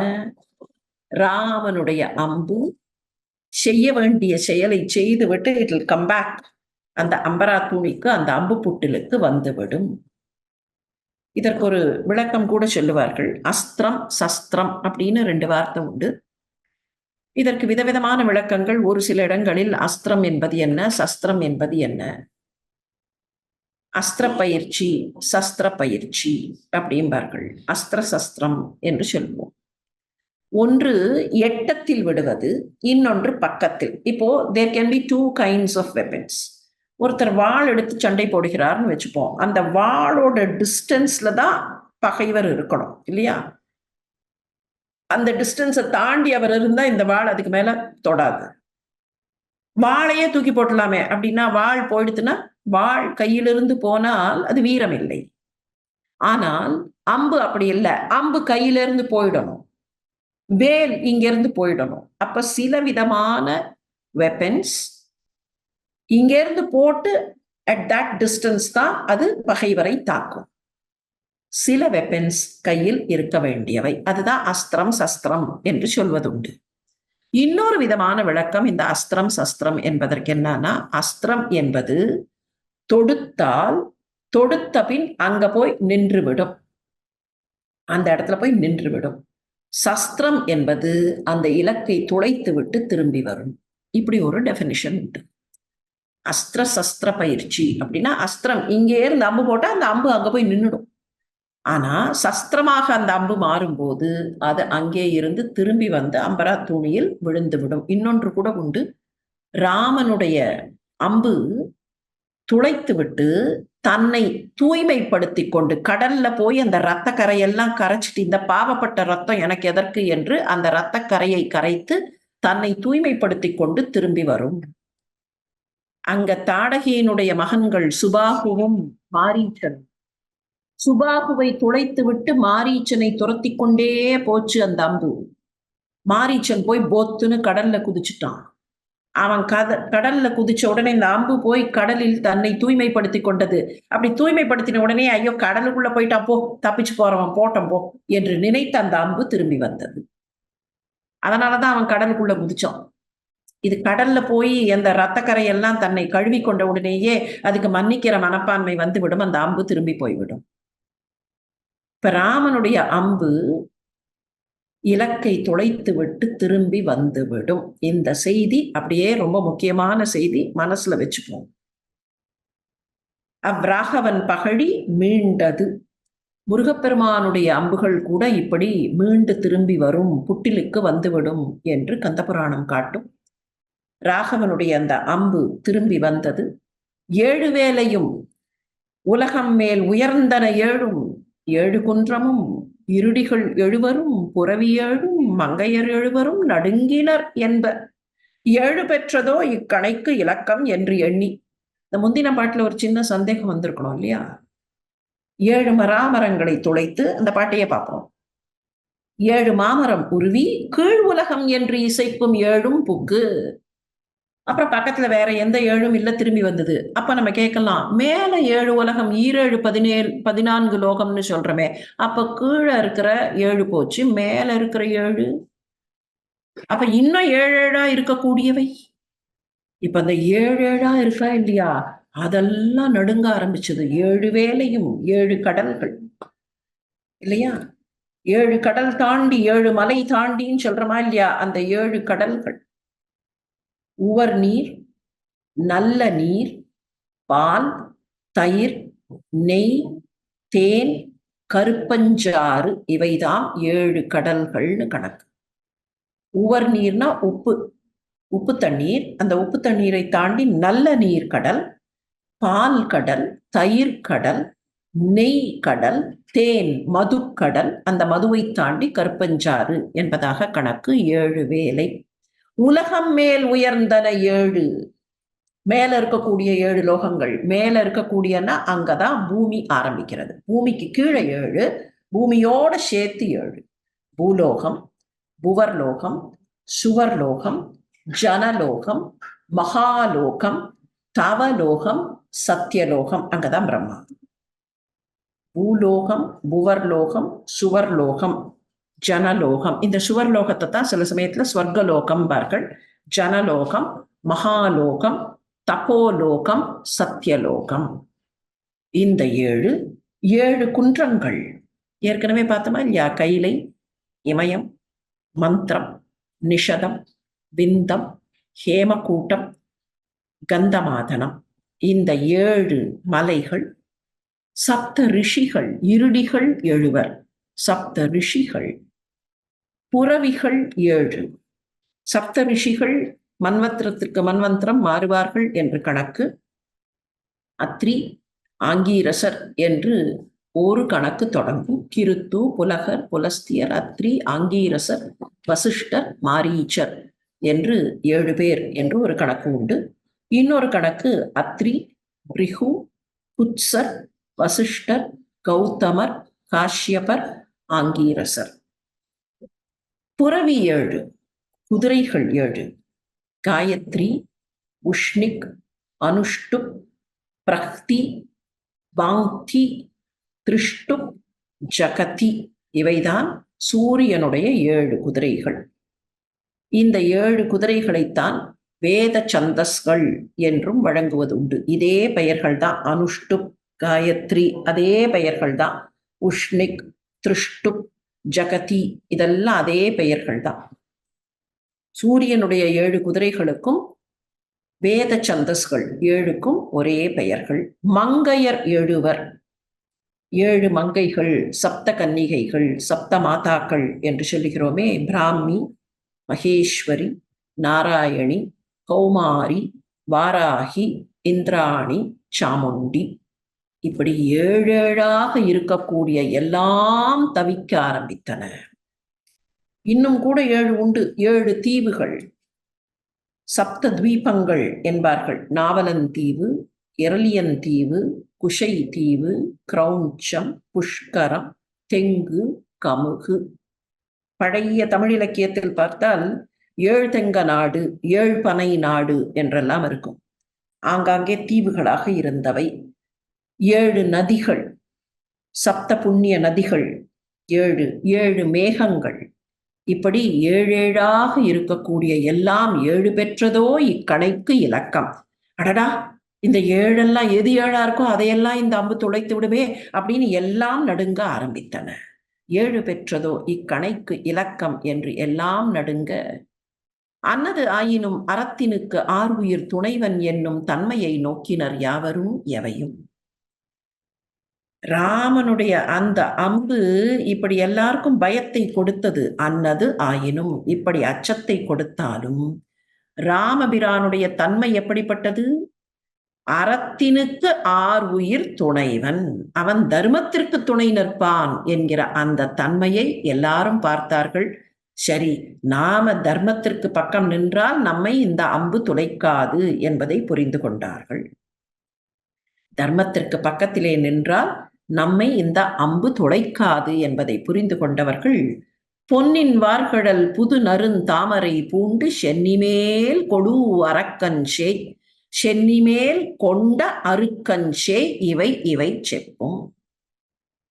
அவனுடைய அந்த தாமரை திருவடிகளை தன்னுடைய தலைமேல், பொன்னின் வார்கடல் புது நறுந்தாமரை பூண்ட சென்னிமேல் கொண்ட அருக்கன்சே, அந்த தாமரை திருவடிகளை தன்னுடைய தலையில் தாங்கி அருக்கன் சேயாக இருக்கிற சுக்ரீவன் பேசத் தொடங்கினான். வையம் நீ, வானும் நீ, மற்றும் நீ, மலரின் மேல் ஐயன் நீ, ஆடி மேல் ஆடிவாழ் கையன் நீ, செய்ய தீ அணைய அத்தேவும் நீ, நாயினேன் உய்ய வந்து உதவினாய் உலகம் முந்து உதவினாய். அப்பா, நீதாம்பா உலகம், நீதாம்பா அந்த வானம், இந்த பூமியும் நீ, ஆகாயமும் நீ. இங்க வையம் நீங்கிறது இந்த பூமி, இந்த பூமியும் நீ, ஆகாயமும் நீ, மற்றும் நீனா இதற்கு இடைப்பட்டதாக இருக்கக்கூடிய எல்லாம் நீதான். வையம் நீ, வானும் நீ, மற்றும் நீ. மண்ணை அளந்தான், விண்ணை அளந்தான், இடைப்பட்டதையும் அளந்தான் அவன்தானே. வையம் நீ, வானும் நீ, மற்றும் நீ, மலரின் மேல் ஐயன் நீ. பஞ்சபூதங்கள்ல இருக்கக்கூடியவனும் நீதான். மலரின் மேல் ஐயன் அப்படின்னு சொல்லும் போது பிரம்மாவும் நீதான், நீதான் சிருஷ்டிகர்த்தா.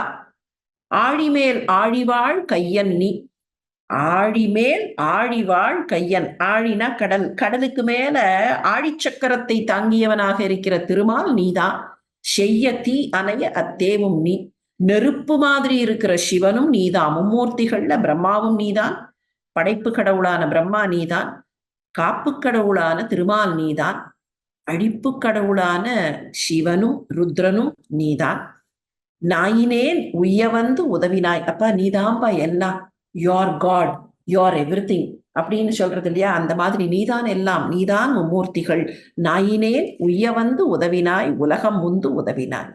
எனக்கு நீயே வந்து உதவி செய்திருக்கிறாய், நான் நல்ல கதி அடைவதற்காக உதவி செய்திருக்கிறாய், இந்த உலகம் நன்றாக வாழுவதற்காக என்னை நாடி வந்து நீ உதவி செய்திருக்கிறாய். என் எனக்கு அரியது எப்பொருளும் எற்கு எளிது ஆலால். இனிமேல எனக்கு எது அரிதானது?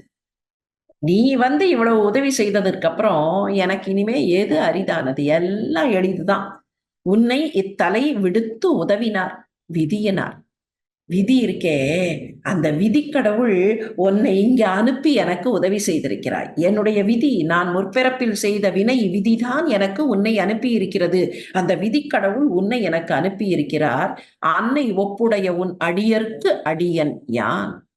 அன்னை ஒப்புடைய உன் அடியர்க்கு, நான் இனிமேல் உன்னுடைய அடியவர்களையெல்லாம் வணங்குகிறேன். அது மாத்திரமில்ல, அவர்கள்லாம் எப்படி தெரியுமா? உன்னுடைய அடியவர்கள் தாய் போன்ற அன்புடையவர்கள்.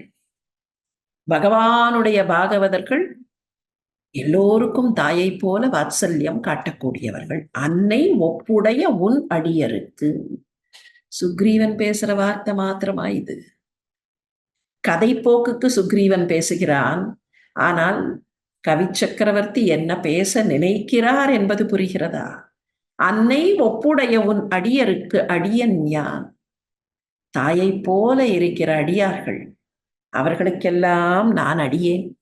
தொண்டர்களுக்கெல்லாம் நான் அடிப்பொடி. அன்னை ஒப்புடைய உன் அடியர்க்கு அடியன் யான். மன்னவர்க்கு அரச என்று உரை செய்தான் வசை இயலான். மன்னவர்க்கு அரச, அரசர்களுக்கெல்லாம் அரசனான ராமனே பேர் அரசனே என்று வசை இலான், குற்றம் பழி எதுவும் இல்லாதவன். வசைனா குற்றம், வசைனா பழி, இது எதுவும் இல்லாத சுக்ரீவன் இப்படி ராமனை பார்த்து உரை செய்தான். ஆடினார், பாடினார், அங்கும் இங்கும் கழித்து ஓடினார், உவகை இந்நரவை உண்டு உணர்கிறார். ஆடினார். இதுவரைக்கும் வாலிக்காக பயந்து கொண்டிருந்த அந்த குரங்குகள், ஒளிந்து வாழ்ந்து கொண்டிருந்த குரங்குகள் ஆடினார், பாடினார், அங்கும் இங்கும் கழித்து ஓடினார். இங்கேயும் அங்கேயுமாக மகிழ்ச்சியோடு ஓடினார்கள். அவர்கள் தேன் குடித்து விட்டார்கள். தேன் குடித்த குரங்கு ஆட்டம் பாட்டம் தானே. எந்த தேனை குடித்து விட்டார்கள்?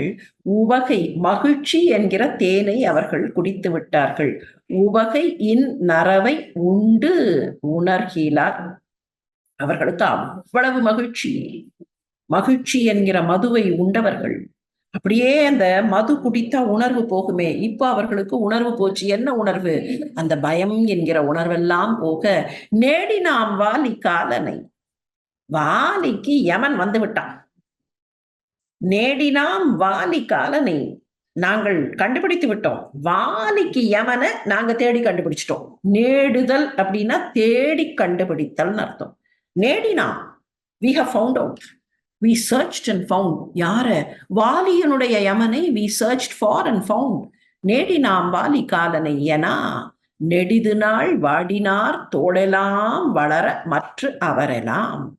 இவ்வளவு நாள் வாடி போயிருந்த அந்த தோள்கள் எல்லாம் அப்படி வீங்கும்படியாக, அப்படியே கூம்பி போயிருந்த தோள்கள் அப்படி நிமிர்ந்து நிற்கும்படியாக அவர்கள் மகிழ்ச்சி கடலில் மூழ்கினார்கள்.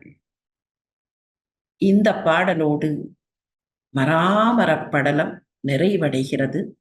மராமரங்கள் துளைக்கப்பட்ட அந்த நிலையில் வானர குரங்குகளெல்லாம் மகிழ்ச்சி கடலில் மூழ்கிய நிலையில் அந்த மராமரங்களுக்கு பக்கத்தில் தன்னுடைய வில்லை வைத்துக்கொண்டு ராமச்சந்திரமூர்த்தி நிற்கிற நிலையில் பக்கத்திலே அன்போடு இலக்குவன் பார்த்து கொண்டிருக்கிற நிலையில் சுக்ரீவன் வாய் பேச முடியாமல் அப்படி அந்த ராமனுடைய திருவடிகளை தன்னுடைய சென்னியில் சூடிய நிலையில் அவர்களை அந்த காட்டுப்பகுதியிலேயே விட்டு நாம் விடைபெறுகிறோம்.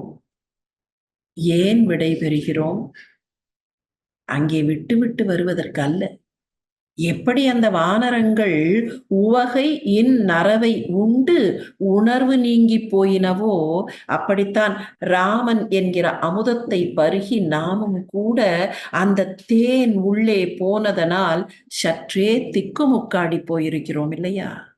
நம்முடைய உணர்வும் கூட கொஞ்சம் அப்படியும் இப்படியுமாக மயங்கி கிடக்கிறது. இந்த மயக்கத்தில் ஒரு வார காலம் திளைத்திருப்போம். அடுத்த வாரம் மீண்டும் சந்திப்போம். அதுவரை வணக்கம்.